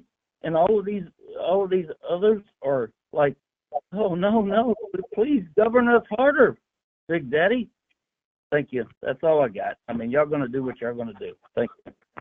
Hi, this is Mitch. I'd like to say one last thing. Yes, Mr. Miller. So when the headgear was lifted from kickboxing, it was agreed with the studies that were presented with the commission that we should remove them. If it was so dangerous, why did the commission vote to remove it? I can kick a lot harder than I can punch. So I can put a lot more damage on somebody by kicking them in the head than punching them in the head. And I want a reasoning why it wasn't dangerous then, but it is now. Thank you very much. Have a great day. Thank you, Mr. Miller. Mr. Corey, did you have a comment? I work daily addressing this issue because the regulations are different in different jurisdictions where we work, whether it be state athletic commissions, travel commissions, and or national federations around the world. My default is always to consult up. You know, I've spoken previously with the ARP, the Association of Professional Ringside Physicians. I consult with Dr. Schwartz, the head of the Association of Boxing Commission's Medical Committee. I can tell you that the ARP at one point, said that there was evidence, and they were doing a study, but that there was evidence that headgear may actually be contributing to a deficit in health and safety. I have tried to follow and determine if they've completed that study. But, for me, if this is tabled rather than voted on today, I would encourage us to consult with the ARP, with the ABC medical committee to make sure that there's complete information so that we can, advance the policy in a way that reflects the evidence. To have an informed decision is what I'm hearing, because we don't have enough information here to do. So upon hearing that, commissioners, what do you think? Hey, Commissioner Pike, this is John Hawley. That's kind of what I've listening to all this on both sides and hearing about different studies, different things. I do believe that is probably the correct move. Is let's table this for now.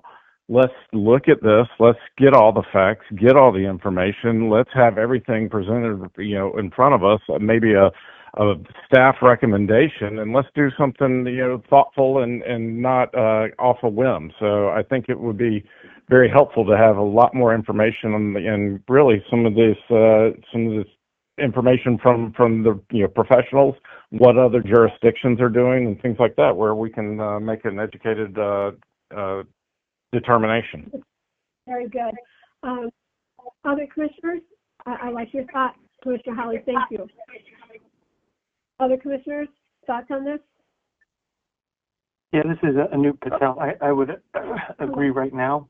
I have read some of the literature where it is confounding what both sides are saying. I've found in the literature recently, the Olympic boxing, it seems like women, for some reason, are required to have a helmet. In the interest of time, I think you just table it. So I'll make the motion to table it, and then we'll get experts to weigh in and have unequivocal data to support this. Very good.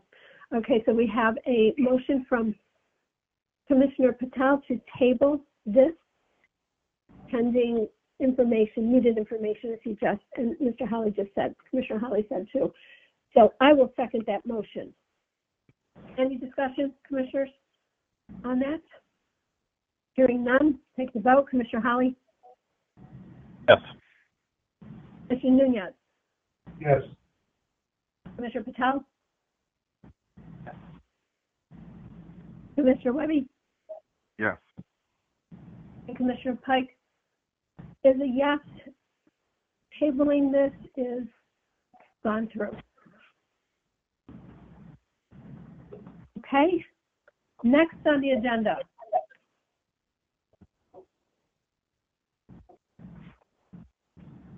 Now, the next on the agenda, we'll go to the discipline cases, and I'll turn that over to Mr. Frizzell and Ms. Sally to discuss that disciplinary cases. Thank you. Can you hear me? Yes, we can hear you. Yeah. Thank you. Good morning. My name is Sally Raines. I'm the Deputy General Counsel for the Department of Business and Professional Regulation, and I am representing the department today in case 2025-015183 BBPR versus Larry Downs Jr. Before I get started, just a point of order. The department has provided a motion for an informal hearing. You can find that on page 994 of your materials. I'm going to present the basis for our motion, and then we'll allow Mr. Downs and his attorney the chance to respond, and we will be able to answer any questions the commission has. And I believe Mr. Frizzell will also have some remarks for you at that time as well. But before I present the basis for our motion, I just want to confirm that Mr. Downs and his attorney are on the line. So Mr. Root-Noreen, if you want to go ahead and state your appearance. Yes, Colin Root-Noreen with Grossman Root-Noreen and Bio, representing Larry Downs Jr. Yes, Larry Downs Jr. here. I'm going to let my attorney do what we're going to do. Thank you, gentlemen. So this case is straightforward. In 2024, Larry Downs Jr. was licensed by the Florida Athletic Commission. At a sanctioned event in Pensacola, Florida, Mr. Downs acted as a referee for the amateur portion of the event. At the conclusion of these events, at the conclusion of the amateur portion, he was handed a microphone. At the conclusion of the amateur portion and before the pro card started, Mr. Downs was handed a microphone and made a statement that he was pulled off the pro events by Mr. Timothy Shipman, Executive Director of the Florida Athletic Commission. This statement is demonstrably false. Mr. Downs was never selected to be a referee for the pro card and therefore could not have been pulled off the event by Director Shipman. These remarks were recorded on video. That video is currently on YouTube, and I'm going to play that video for you now for context. Give me just 1 second and I will share my screen.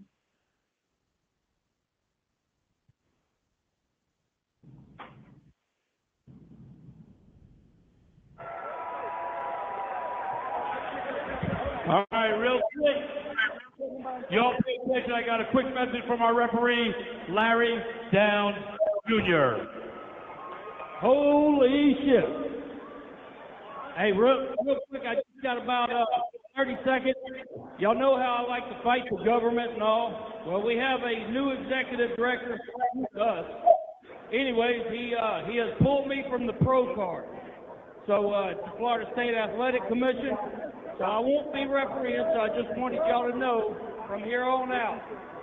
So if y'all think if you think that he's made a decision, send him an email. His name is Timothy Shipman with the Florida State Athletic Commission. You know how government is. They like to be the baby rooster in charge. And I don't like it. So we'll see what happens.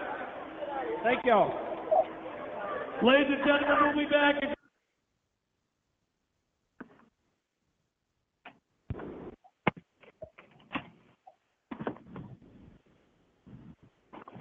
So based on the video that you just watched, can you hear me? Yeah. Okay, thank you. Based on the video that you just watched, the department brought a one-count administrative complaint for a violation of section 548.071, subsection 4 of the Florida statutes via Rule 61K1-3.022, subsection 2, by making a misleading, deceptive, untrue, or fraudulent misrepresentation relating to boxing, kickboxing, or mixed martial arts by making the statement that I just played. The department has moved for an informal hearing on this matter because the material facts of this case cannot be disputed. Mr. Downs, a licensee of the Florida Athletic Commission, made a statement that was misleading, deceptive, untrue, or fraudulent, and it related to boxing, kickboxing, or mixed martial arts. That's it. It is that simple. The statement you heard in the video was clear and cannot be disputed. There's no dispute that he was not selected to be a referee, so he was not pulled off the pro card by Director Shipman, and there's no genuine dispute that the statement was not related to boxing, kickboxing, or mixed martial arts.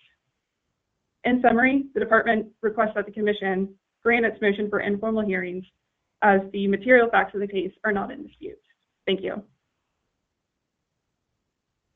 Thank you, Ms. Alley. So the next in line would be Mr. Collins. I'm sorry, I didn't hear that. Is that to me, Ms. Rubnery? It is, please. Okay, thank you so much, members of the commission. First of all, this is the first time I'm seeing that video. It was not part of the 647-page document. I wasn't able to view it. So here's another disputed issue of fact. That video has not been authenticated at all by the department, so we dispute that. We dispute that any comments were made about the sports of boxing, kickboxing, or mixed martial arts. We dispute that he made any comments about the Florida Athletic Commission. A referee, per the definition of referee, is only considered a referee when he's performing his defined duties, which it says, enforcing the rules of a bout. Right? So he has not been disciplined. He cannot be disciplined because he was not enforcing the rules of a bout when those alleged statements were made. There's no condition, criterion, or requirement that a department licensed referee is deemed a referee 24 hours a day, 7 days a week. So we dispute the fact that he was a referee when the alleged statements were made. Mr. Downs made those alleged statements in his capacity as a spectator and a regular citizen. There's no statute or rule that allows the commission to discipline a spectator from criticizing any person such as the executive director. If the department wants to point us to a rule that says he cannot make any statements about the executive director, we're more than willing to take a look at it. We dispute the fact that the alleged statement was made at a department licensed and sanctioned professional event. This was an amateur event that was sanctioned by an amateur organization. Mr. Downs refereed 2 amateur bouts, and that does not require him to be a department licensed referee, as it's not a professional bout. Furthermore, the amateur event had just concluded. The professional event had not yet begun. There were no announcements of the pro show as of yet, and there was no one ringside for the professional event as it had not yet begun. And that's a requirement, meaning there was no professional event ongoing at this time.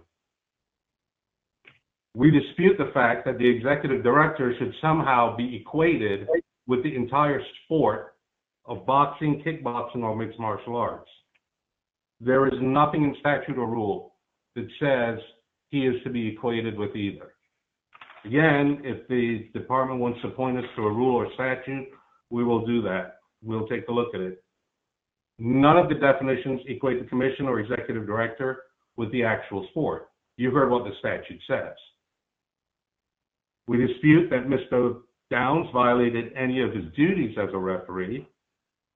The duties of a referee are located in 61K1-3.012.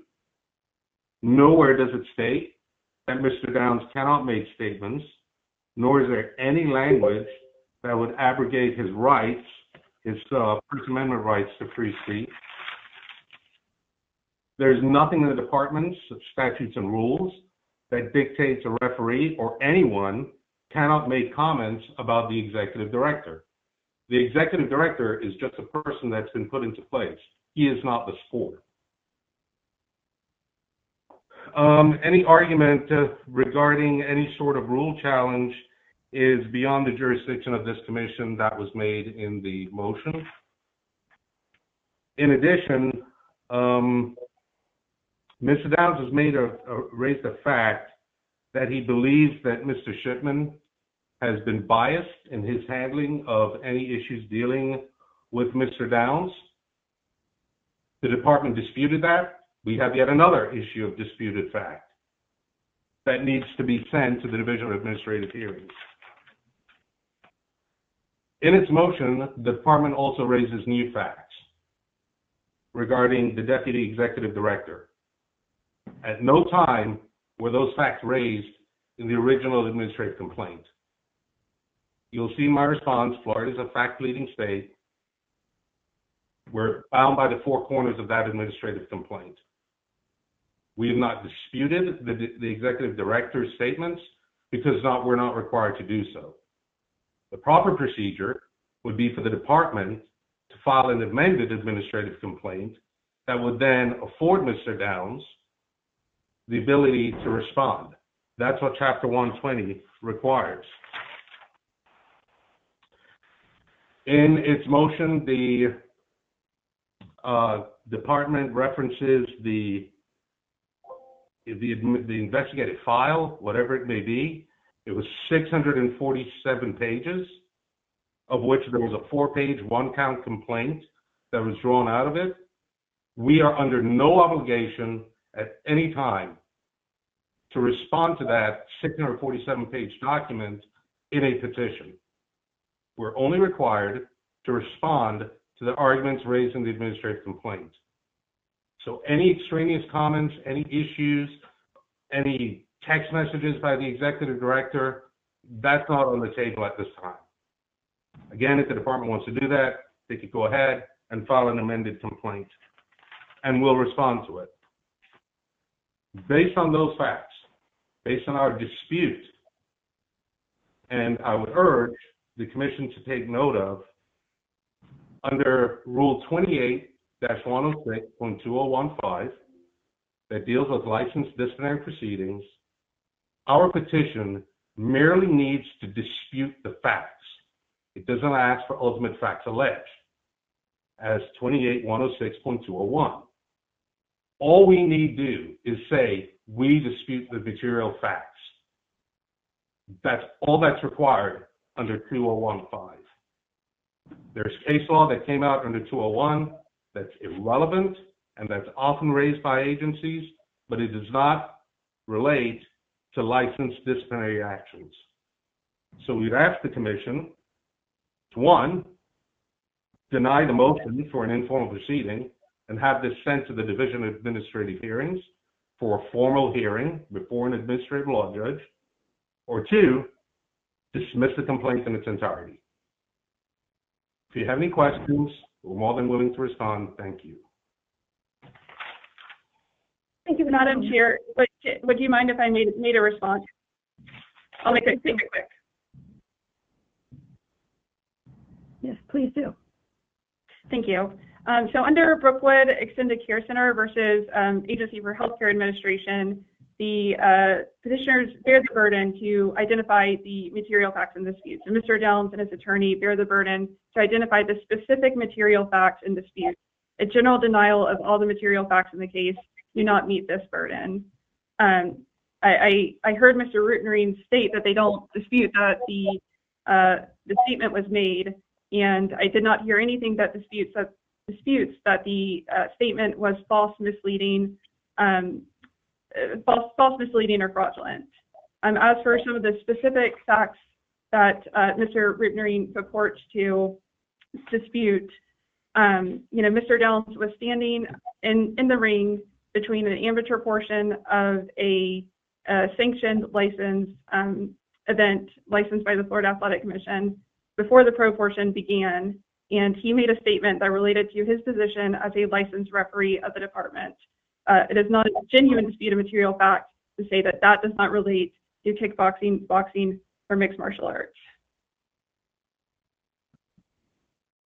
The department does not have to prove, because it is not an element of the statute, the department does not have to prove that he was acting as a licensed referee at a pro portion of an event that night. Does not have to prove that he was using his professional referee license. That is not an element of the statutes and rules that we charged.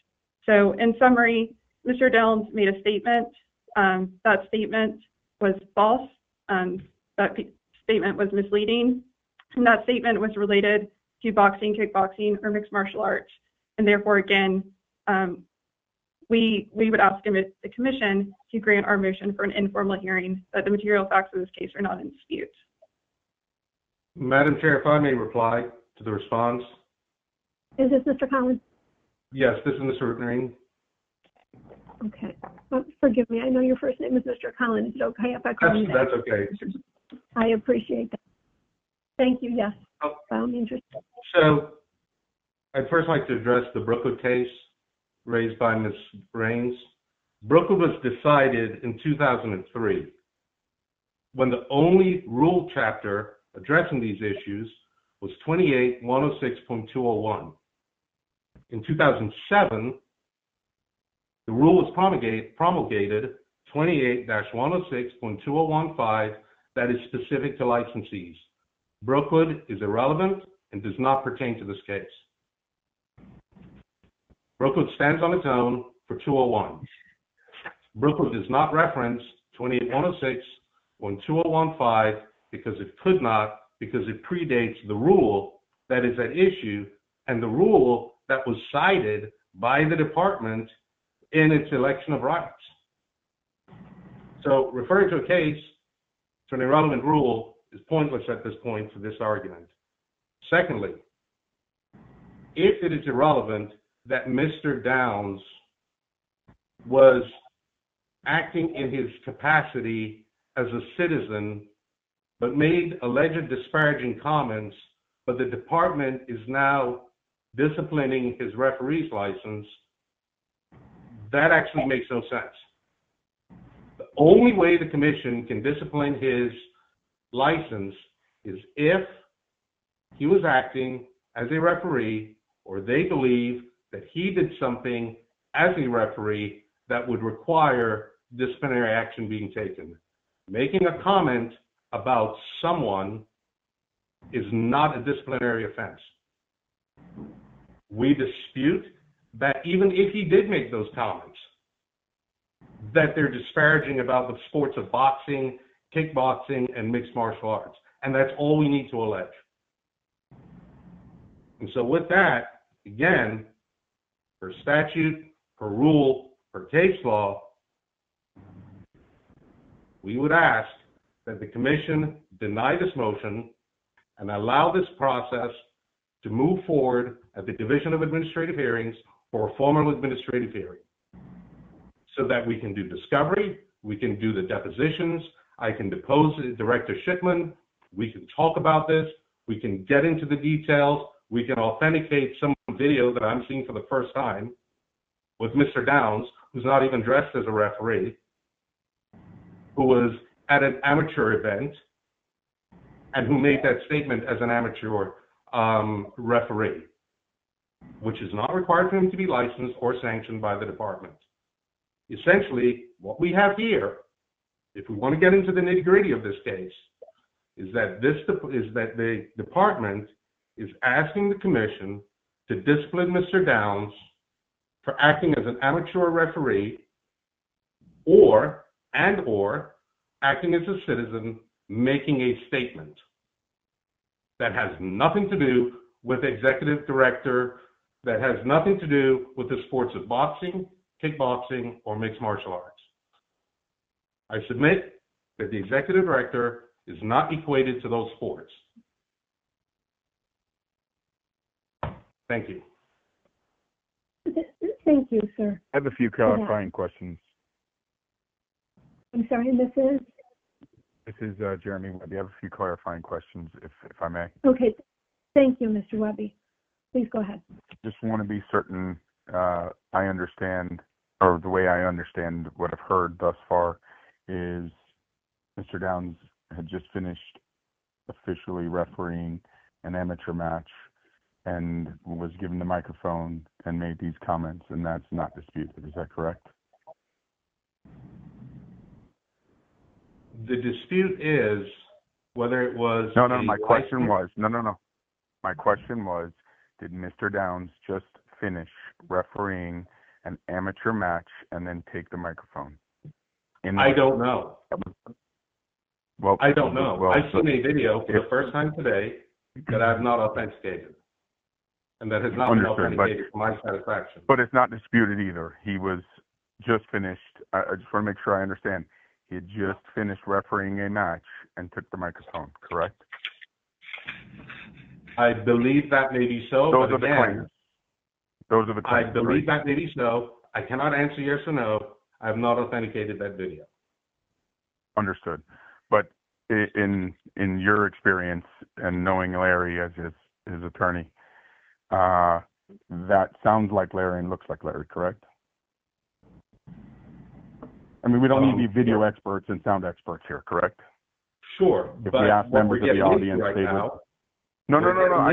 Earlier you said you don't know whether or not you said you don't know whether or not Larry made those comments, and you haven't authenticated the video. But we certainly know that he just finished refereeing a match, and whether he made these comments as a citizen or he didn't, he finished refereeing a match and took the microphone and made the comments. Is that correct?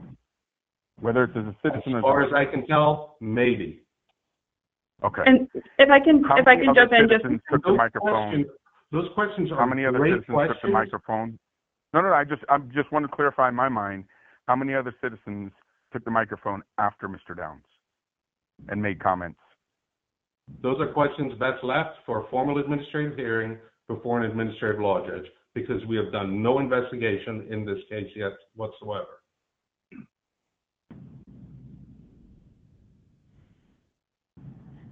And if I can jump in just to clarify one point, a link to this video was provided in the administrative complaint, and it gave a specific timestamp for when for when Mr. Downs made the statement. That was in the administrative complaint, and it did state in the administrative complaint that this statement occurred during the amateur portion of the event that night. So I just wanted to clarify that a link to the video that I played was provided in the materials. Ms. Sally, I just want to make another clarification because I went ahead and looked at that last night too.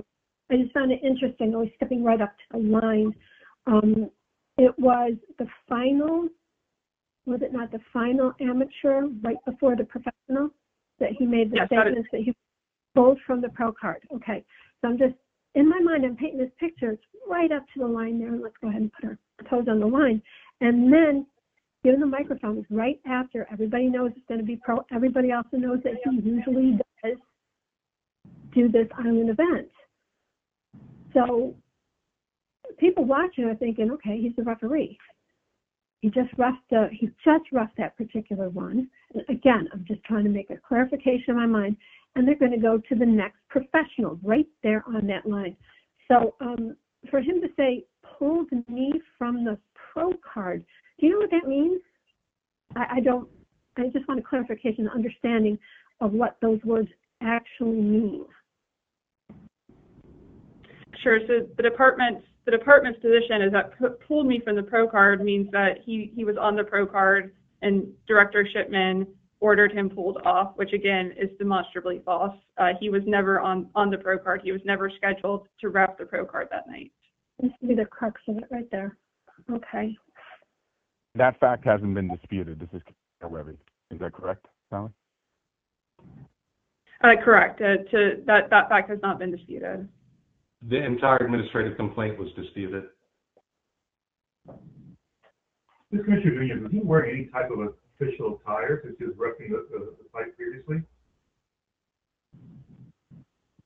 When I say an official shirt? Who's the question directed to? I'm not sure. Directed to the train. Thank you. It does not appear that he was wearing any official attire. Was he wearing any official attire when he refereed the match? If the commission would like me to share the video to see, we certainly can do that. I will say that it was right at the conclusion of the amateur portions of the event. Madam Chair, this is. So do we know if he changed If I may before he made the interject, comments? if I may interject, I don't believe that amateur referees are required to wear a specific referee attire. Okay, because he was all in black. Understood. I just want to know, I guess my question was, did he change, if he was acting in the role of a citizen, did he change out of the attire that he was refereeing in and then walk up and into the ring after he had just finished refereeing and made comments, or was he wearing the same attire that he refereed in which case all of the spectators would assume he's still the referee in charge, as well Madam as Chair. how many other citizens made public comments following him? Commissioner Webby is asking a question. I understand that, Madam Chair. And that would be a disputed issue of material fact. I'm sorry, can you say that again, please? That would be a disputed issue of material fact that is not within the jurisdiction of the commission to hear at this time as an informal proceeding. That belongs. Is Mr. Downs on here though? Can he answer if he changed or if he was in the same I am attire? going to instruct my client not to respond because that is raising a disputed issue of material fact. Madam Chair, this is Mr. Rizal. I very much appreciate to be able to interject now. I was going to wait until they finish talking so I could ask you. So please go ahead and clarify for us, please. Thank you. I agree with Mr. Rootnarine. These questions that are being asked by the commission at this point are getting into issues of disputed issue of material fact. And as much as I appreciate the arguments made on both sides of the aisle, and as much as I agree with much of what Ms. Rain said and disagree with much of what Mr. Rootnarine said, it is my position and my recommendation that the board deny the motion or the petition for informal hearing and send this to DOA for a full formal hearing, as I believe that there are sufficient disputed issues of material fact. And I believe that the questions that are being asked right now by the commission do solidify that position in my mind, that in order to determine whether or not he was acting in his capacity as a referee, whether or not the statements that he made were related to the sport, are issues of material fact and not before this commission as an informal hearing. Okay, thank you. Commissioner Holly, do you have anything to say on any of this? Actually, this has been very enlightening. As we've gotten into this, and the other commissioner's been asking questions, that's what I kept thinking is I feel like this is going down the road that we've got a lot of facts unexplained. We do have the disputed issues of material facts, so I think we're leaning in the right direction of moving on to a formal hearing. Okay. All right. So, commissioners, any other questions? Comments? So, Mr. Frizzell, where do we go from here? I think if the board would, or the commission is so inclined, my recommendation would be that the motion would be to deny the petition for informal hearing and refer this matter to DOA. Commissioners, any discussion on that? Do I have a motion?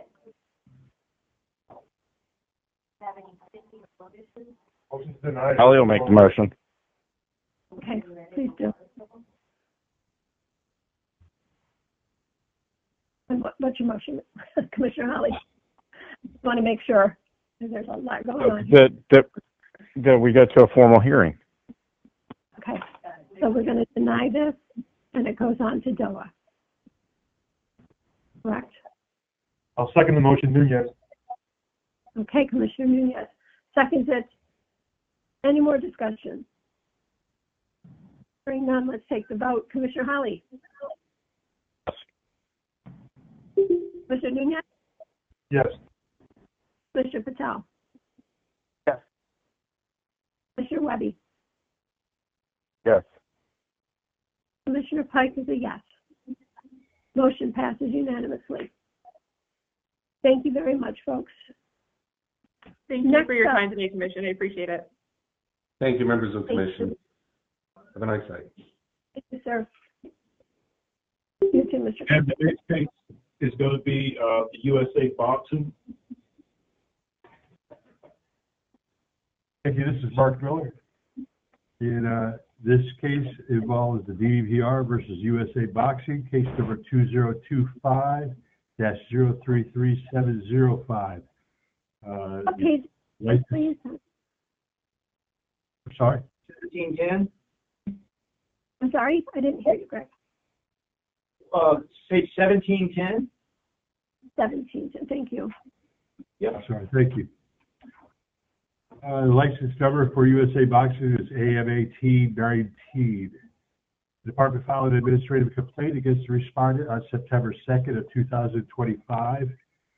The administrative complaint charged the respondent with 4 separate violations of department rules. The first one was Rule 61K1-4.007, Parents 4, Florida Administrative Code, by failing to provide the proof of insurance when requested. Second rule was 61K1-4.028, Parents 2, Florida Administrative Code, by failing to provide an on-site supervision information at least 10 days prior to the match. Also, Rule 61K1-4.030, Florida Administrative Code, by failing to provide match results within 72 hours of the event's completion. And finally, Rule 61K1-4.030, by failing to verify ages prior to permitting amateurs to compete. The respondent has requested through their election rights form to have a hearing not involving disputed issues of material fact. The department believes at this time it's appropriate for the chair to entertain a motion adopting the allegations of fact of the administrative complaint and the allegations of law as conclusions of law of the board. At this time, if the representative for USA Boxing would like to provide evidence of mitigation, we could hear that as well. It certainly is. There someone from USA Boxing there? Yes, ma'am. Mr. McAtee. Oh, hello, Mr. McAtee. Is he there? Mr. McAtee, your mic is on. Here, ma'am.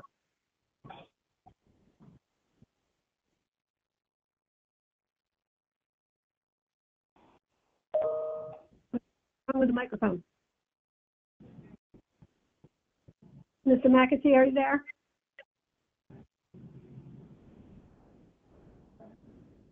Yes, he's here. We're having some technical difficulties. Please allow us one moment.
Any luck there? Sounding like there might be. Yeah, it looks like he's going to call it.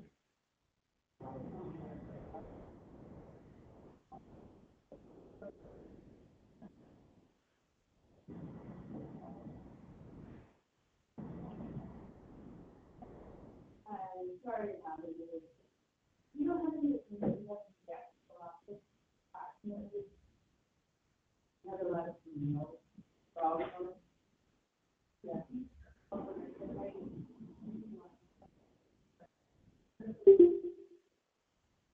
And they just had a companion when they're in the office, they know this means, yeah, we had some of the they were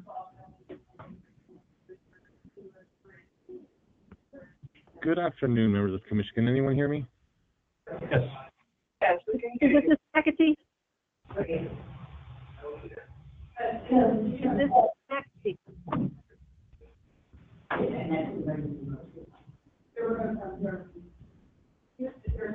I think we have Mr. Michael Campbell on that can respond to the questions from Mr. McAtee. And until he gets connected, I think he may try and call in. Hello, Commission. Thank you. This is Michael Campbell from USA Boxing. I am on. I had to step away. And my colleague, Andrew Banwet, is also on the line. And we work together closely, and we've been working on Florida issues together. We can also answer any questions for Mr. McAtee. Thank you very much. Now, I am hearing someone on the line in the background. Can that be muted, please? Somebody who's talking about .org. I think we got it. Okay. So, were you here to hear Mr. Miller's introduction? I apologize. I did not hear it. I just backed down. Okay, Mr. Miller? Yes, ma'am. Want me to repeat the charges? You're going to have to, since you didn't hear them. Sorry about that. Sure. So he can answer Sure. it As properly. I mentioned earlier, we had the administrative complaint charged the respondent with violating 4 separate rules. Rule 61K 1-4.007, Parents 4, Florida Administrative Code, by failing to provide proof of insurance when requested. Rule 61K 1-4.028, Parents 2, Florida Administrative Code, by failing to provide on-site supervision information at least 10 days prior to each match. Rule 61K 1-4.030, Florida Administrative Code, by failing to provide match results within 72 hours of the completion of the event. And finally, Rule 61K 1-4.030, Florida Administrative Code, by failing to verify ages prior to permitting amateurs to compete. As I mentioned before, at this time, prior to listening to Mr. Campbell or Mr. I'm sorry, I've lost the name. Prior to them providing any evidence of mitigation that they would like to provide, we would need a vote for the commission to adopt the allegations of fact in the administrative complaint and the allegations of law as conclusions of law of the commission.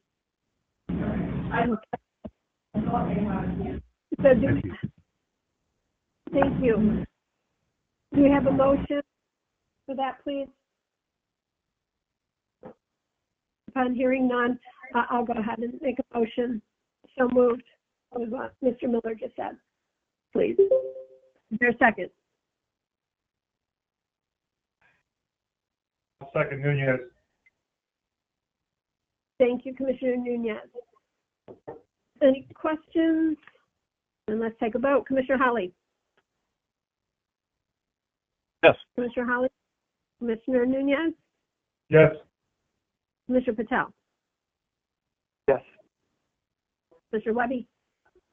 Yes. And Commissioner Pike is a yes. Motion passes. Thank you. Thank you, Ms. Madam Chairman. Also, at this time, then, if Mr. Campbell or USA Boxing would like to go ahead and provide evidence of mitigation, I'd be glad to hear it prior to recommending a penalty. Okay. Thank you, Mr. Campbell. And your associate, is his first name Mr. Andrew? Andrew Banwet, B-A-N-U-E-T. I believe that both he and Mr. McAtee are having technical problems, so I'll go ahead and speak if they aren't able to. Please go. Okay, Florida Commission and Mr. Miller, thank you for this information, and we appreciate the opportunity to address the commission. I believe that you guys are aware, and I will update you on the status of the Florida Local Boxing Committee. USA Boxing is divided into LBCs. Florida LBC has been a focus of USA Boxing's efforts in the national office. We've recently removed the board of directors in Florida. The delegates there, to be frank, failed in their duties, as evidenced by this report and this violation. There was a culmination of many factors, not just this one, that resulted in that decision. So the Florida Local Boxing Committee has been on oversight, which means it's under the jurisdiction of the national office. We approve their budget, we approve their expenditures, we approve their sanctions, their training, et cetera, et cetera. So currently, they don't have local leadership. They do have local officials in charge, which will administrate their events. They will maintain the calendar, et cetera. But we were working very closely with them. Oversight, when it was initiated, we found to be many problems there. A culture of non-compliance, as evidenced by this violation, which we are working to correct. The problems moving forward, we immediately wanted to continue their sanction schedule uninterrupted. That was our focus. So getting officials in place that could continue on with their regular scheduled calendar was imperative. Training, we've brought in officials from around the country, senior officials to provide training, as well as we held a regional tournament. Again, I am the manager of national events and operations. I'm often tasked with the placement of national tournaments. In fact, we're currently in Lubbock, Texas, holding our 2025 national championships. I'll be frank with you, we haven't brought an event to Florida in many years. And the perception was because of the difficulties of working with the local boxing committee there and in working with the state athletic commission. In order to help mitigate this and bring boxing back to Florida, we held a regional tournament with a major sponsor in Orlando. So this is a part of our return to boxing. There was over 400 athletes that competed in that tournament. And then our next objective in our oversight was to support their athletes there to travel to the national championships and compete. And I'll report to you that over 175 participants from the state of Florida are here in Lubbock, Texas, as officials, coaches, and boxers as part of this national championships. I don't want to address each of the individual items because, frankly, they should have been done by the local boxing committee at the time. We are working with our interim leadership there to put in procedures in place to make this automated so that reporting is happening on a regular basis so we fulfill all the requirements of the state commission. To summarize, we will commit to the State of Florida Athletic Commission to deliver a report by January 31 of our boxing that took place in 2025, including injury data, number of bouts, and participation at the national level.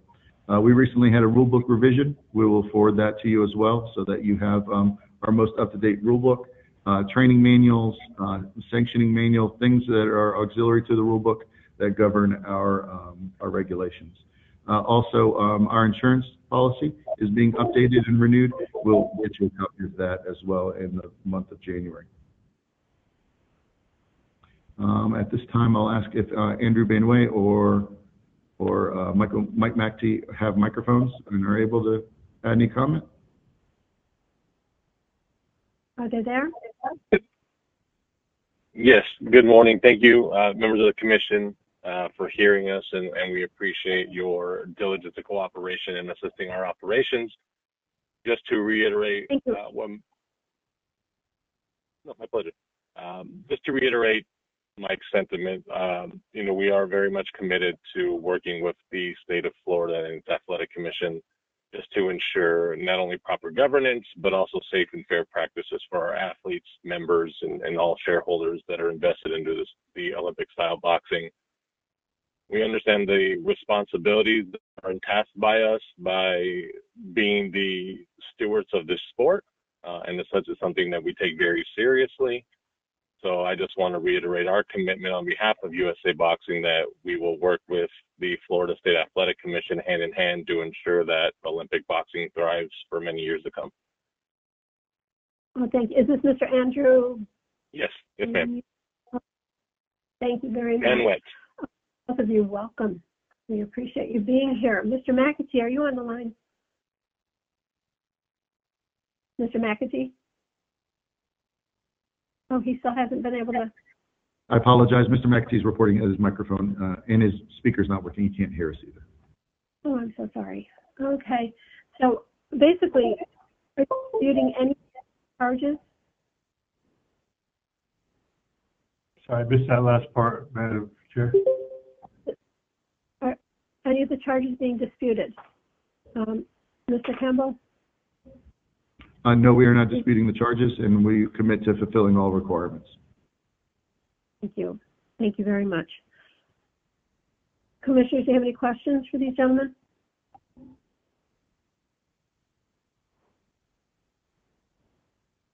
Okay, Mr. Miller? Thank you.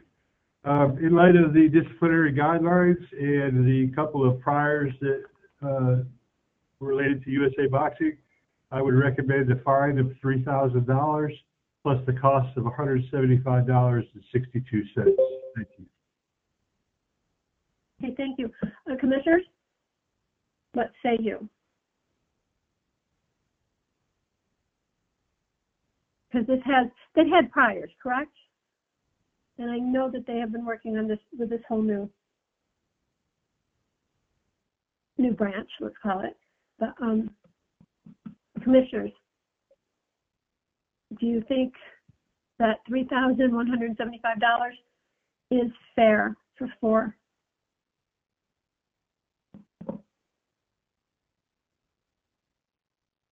Commissioners, are you there? Yeah, this is Dr. Patel. It seems fair to me. Okay, thank you, sir. Motion to approve that fee. Okay, so we have a motion by Commissioner Patel. Do we have a second? Second is Nunez. Commissioner Nunez seconds. Any statements, questions on that, commissioners?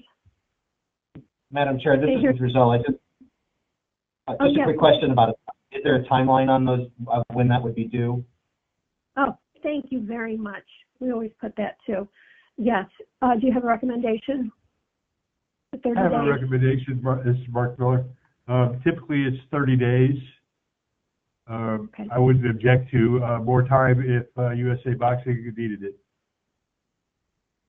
Okay. USA Boxing, can they go ahead and have an input? Yeah, so I would like to make the comment that I don't think it's just this single event that is out of compliance. So what I would ask for is not a 30 days, because I think that there's many events that we need to come into compliance for.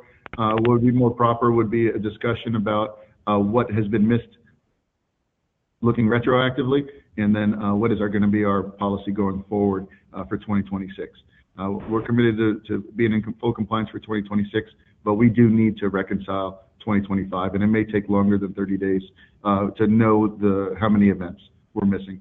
But there should be no delay. All of the requirements are already produced in our system, so we can produce these rather quickly. We just need to know which events are missing, or perhaps just produce them for the entirety of 2025 for you in a full report. So then 30 days. I'm sorry, go ahead, Miller. I was just going to say, if it helped, Mr. Campbell, you know, these charges come from just one event, and so, you know, like I said, I don't object to more time, but I just wanted to make it clear that, you know, this is from the one event that was mentioned in the administrative complaint. We certainly appreciate all efforts to come into compliance. Thank you. In that case, then I will commit to within 30 days, making sure that one event is in full, you have received all full information for that event. Thank you. And Mr. Campbell, if I could, if you feel like you've come into more violations through other events, feel free to call me or email me. We can certainly discuss that. Thank you. Very good. Communication is a great thing. So we need to amend that. Mr. Patel, would you like to amend your motion by adding the 30 days? Yes, I'd like to make that motion, please. Okay, and I'll second it and go through that. Commissioner Holly? Yes. Commissioner Nunez? Yes. Commissioner Patel? Yes.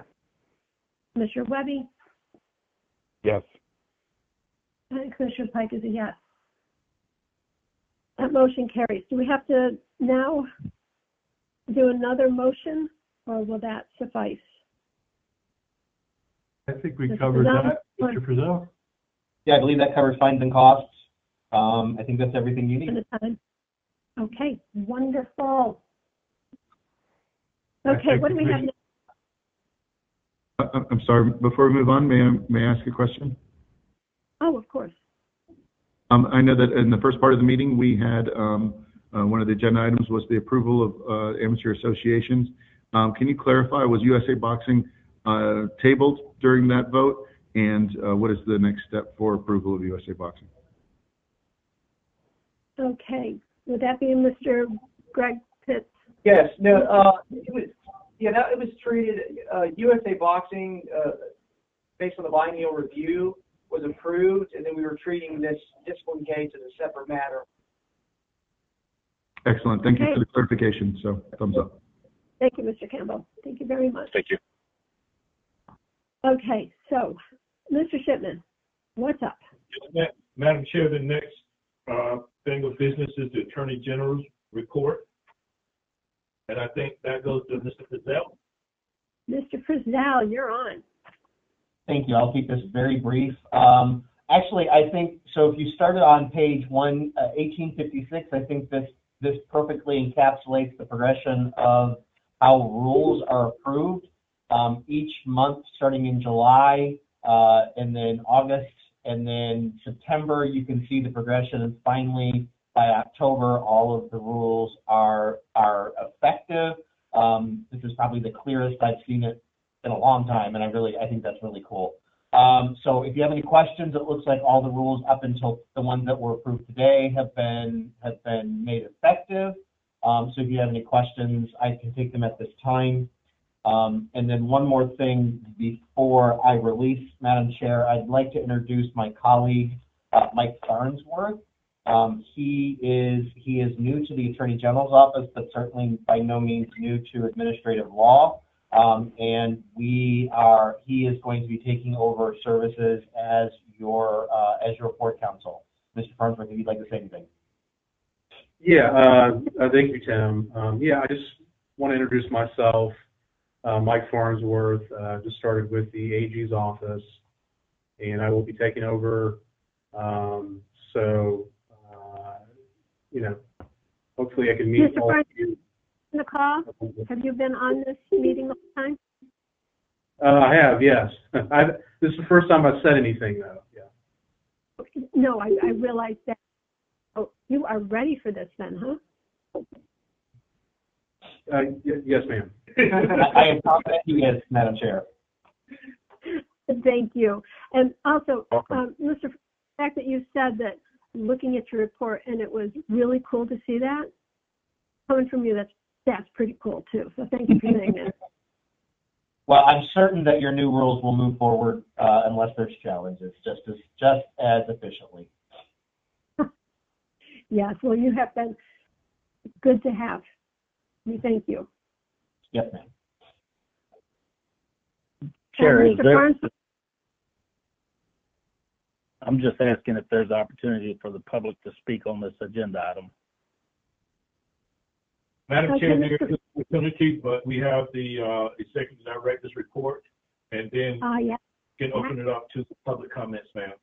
So are we done? Do the commissioners have anything to ask or say to our two attorneys? Commissioners, anything? Okay, thank you. Mr. Frizzell? I'm sorry. Yes. Yeah, hey, Greg Pitt. I just want to clarify, in addition to the public comments, do we need to allow comments on the specific Attorney General report? There is no action being taken by the board at this time on this report. There's no vote being taken. Okay. So particularly not on this action. However, it certainly would be a public comment. Certainly anyone who wishes to make a public comment on the issue can. But since there's no action being taken by the board and no vote, then there would be, it's not appropriate to take public comments at this time. Okay, just wanted to clarify. Thank you. Thank you very much, Mr. Pitt. So we can move on, correct? That's Yes, what I'm ma'am. hearing. Okay, very Okay, good. ma'am. Thank you. For the Executive Director's report, I won't talk long for the fiscal year, and I'm going to go with the number of events, and I will make this as far as an annual event and for a fiscal year because the state of Florida works on a fiscal year. For the fiscal year, we completed a total of 92 events. However, the specific and most best part of this is that we pulled numbers also from our annual events to be matched with other states and First Nations around the United States. And for that year, for the 24 year, the Florida Athletic Commission completed 103 events during that time frame. Based on the data reported on the National Registry, Florida ranked number 3 nationally in boxing and ranked 5th in mixed martial arts among 55 reporting jurisdictions, and in boxing 100 and mixed martial arts 100 and martial arts 122 jurisdictions. So we're on a good path. We're continuing to make progress in developing our state. Our budget, we actually brought more money into the state than we had in our budget by quite a bit. So we're continuing to do what we're supposed to do, provide safety and welfare of the fighters, and make sure that we have the qualified officials in place to take care of the fighters and do what they're supposed to do. A special thanks to our ringside physicians. There's a lot of things that go on behind the scenes that no one really knows about when it comes to the fight. And that's very, very important. Fighter safety is why we are here.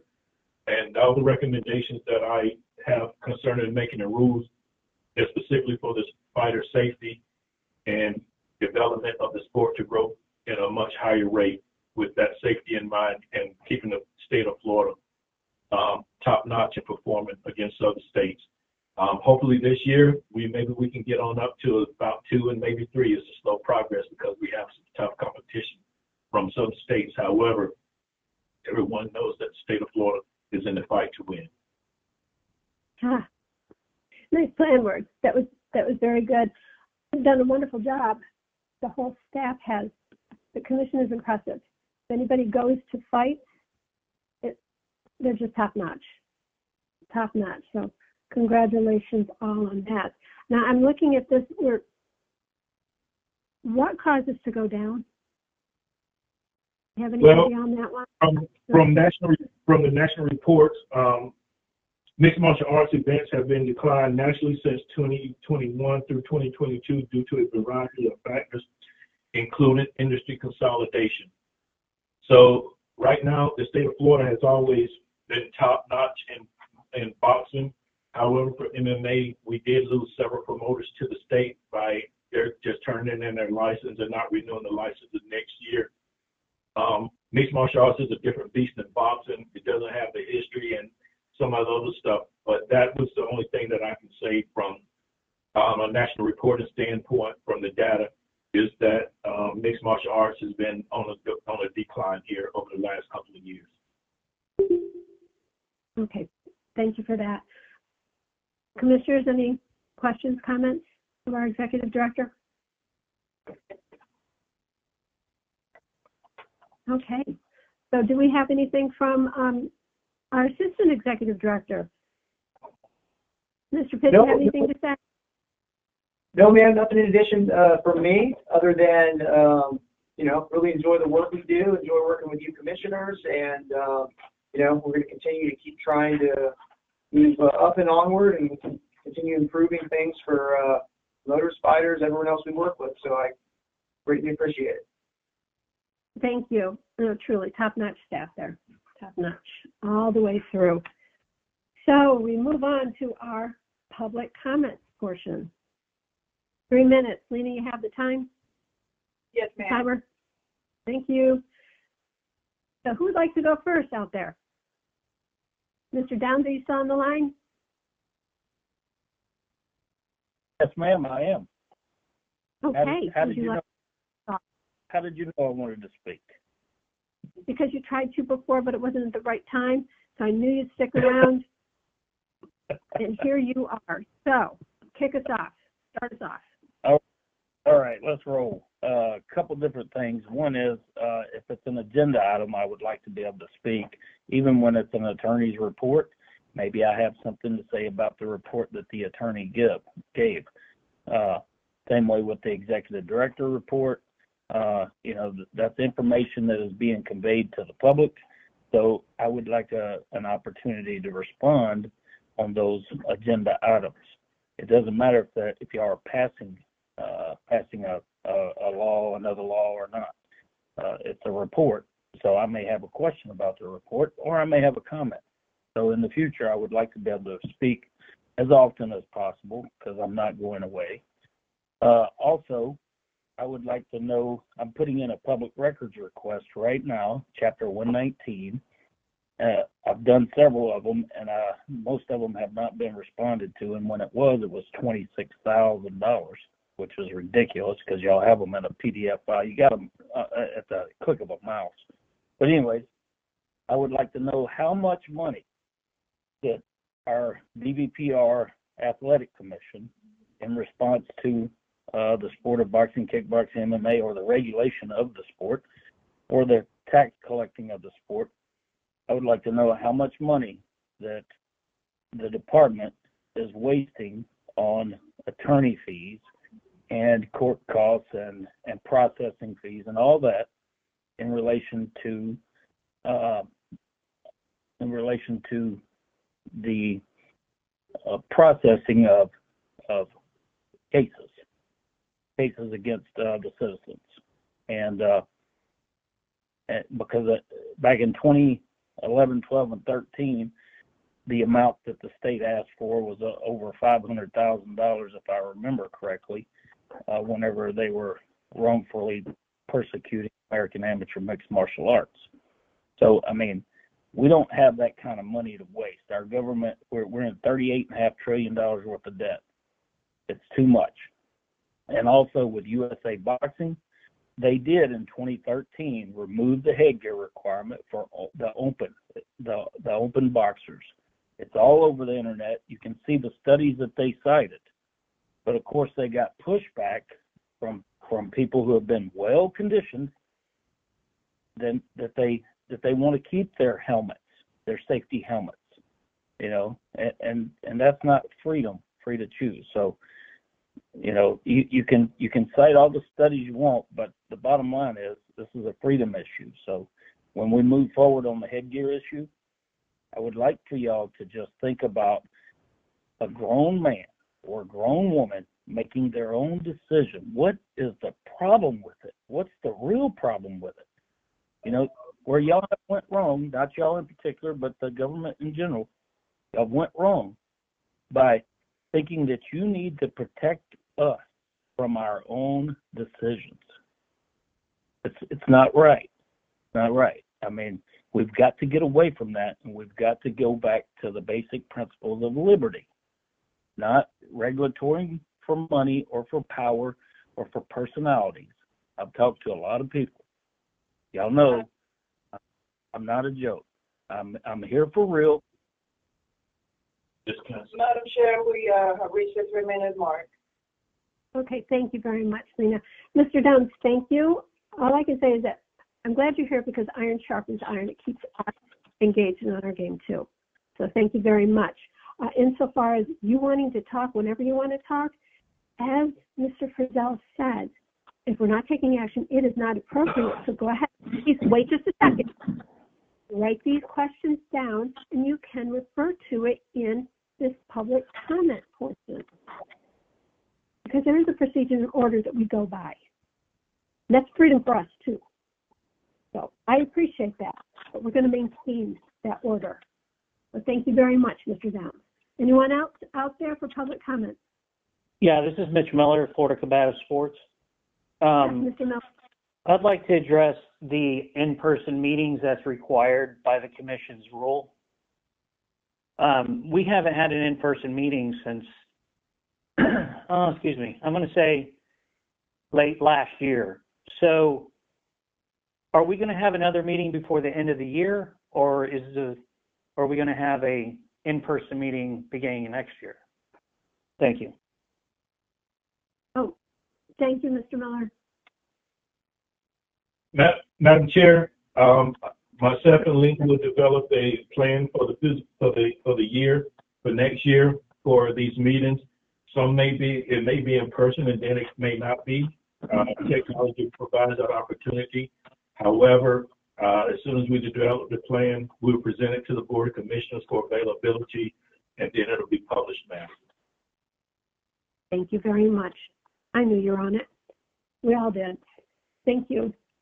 Anyone else? I would like to say something else. I'm sorry for interrupting, but your own rules say you have to have one in-person meeting once a year. So that was my question. Basically, I'm sure that Mr. Shipman will come up with a schedule, but will that include an in-person meeting as required by your own rules? Yes. Okay, great. Thank you for answering. Thank you. Any more comments? Yes, please. I just want to thank you for protecting my right to participate in this proceeding and for the continuing privilege to serve the state's combat sports industry. Appreciate that. Is this Ms. Corey? Yes, yes, ma'am. Yes, ma'am. Thank you very much for being on the line. You offered so many good comments. My pleasure. We come to serve. And you do. Yeah, we do need to have an in-person meeting every year, at least one. Thank you very This is much. not fair. We have already Thank talked you. about it. Here you go again. Larry, thank you. But talking about it and doing it is two different things. Did you not just hear this? You've already had your time. See what you're doing?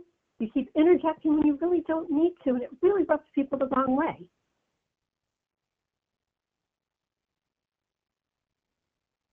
Thank you much.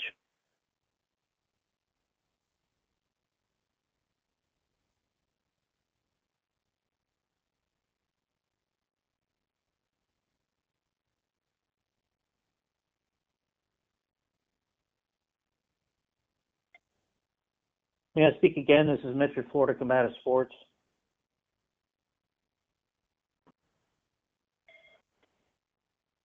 Hello?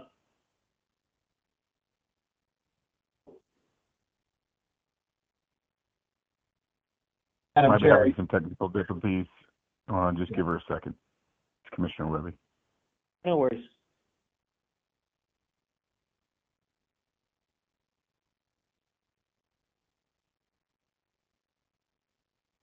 Kim, Lena, are you guys still on?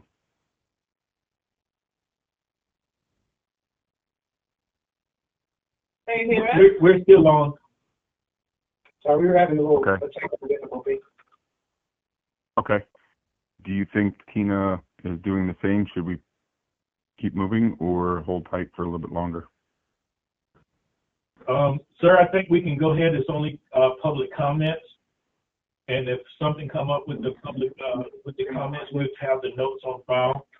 But I think that we'll be good to go to continue with comments, and then we'll close the meeting. Sounds great. Any more public comments? Yes, this is Mitch Miller with Florida Combative Sports. I'm Mitch, go an ahead. ASO, and I would like some kind of maybe email notification of these meetings. I have to check on myself, and being ASO, I think the few of us that exist should at least get an email. Lena's been very good about emailing me on certain things. I've known Lena for a long time. It's great seeing her. I just think that the board needs to keep a little bit better communication, or the commission, I'm sorry, needs to keep a little bit better communication with us ASOs, so we're aware of these. I mean, I didn't know this meeting, because normally they used to always be on a Friday. I didn't know about this meeting until 3 weeks ago, and I would like to get an email quarterly or however often you're going to have them, just reminding us that there's a meeting coming up. That it'll also be nice If you were to email Lena, I'm certain if you were to email Lena, she'd be happy to let you know the upcoming meeting, so that wouldn't be a problem. Just maybe put it in your calendar to email her once a quarter, and I'm sure she'd be happy to tell you when they are. There's no one here Sure. trying to keep meetings from everybody. Yeah, what I was As you know, getting at, staff has a lot to do. Yeah. I understand. I mean, there's only probably 6 active ASOs in the state, and it wouldn't take really anything just to shoot us an email real quick and say, you know, we have a meeting, you know, this far out. So if we want to put something on the agenda, we could. Because normally people don't put on the agenda because they're too late. Thank you. Thank you. Any more public comments? Okay. Hearing none, do I have a motion to adjourn unless staff has anything else?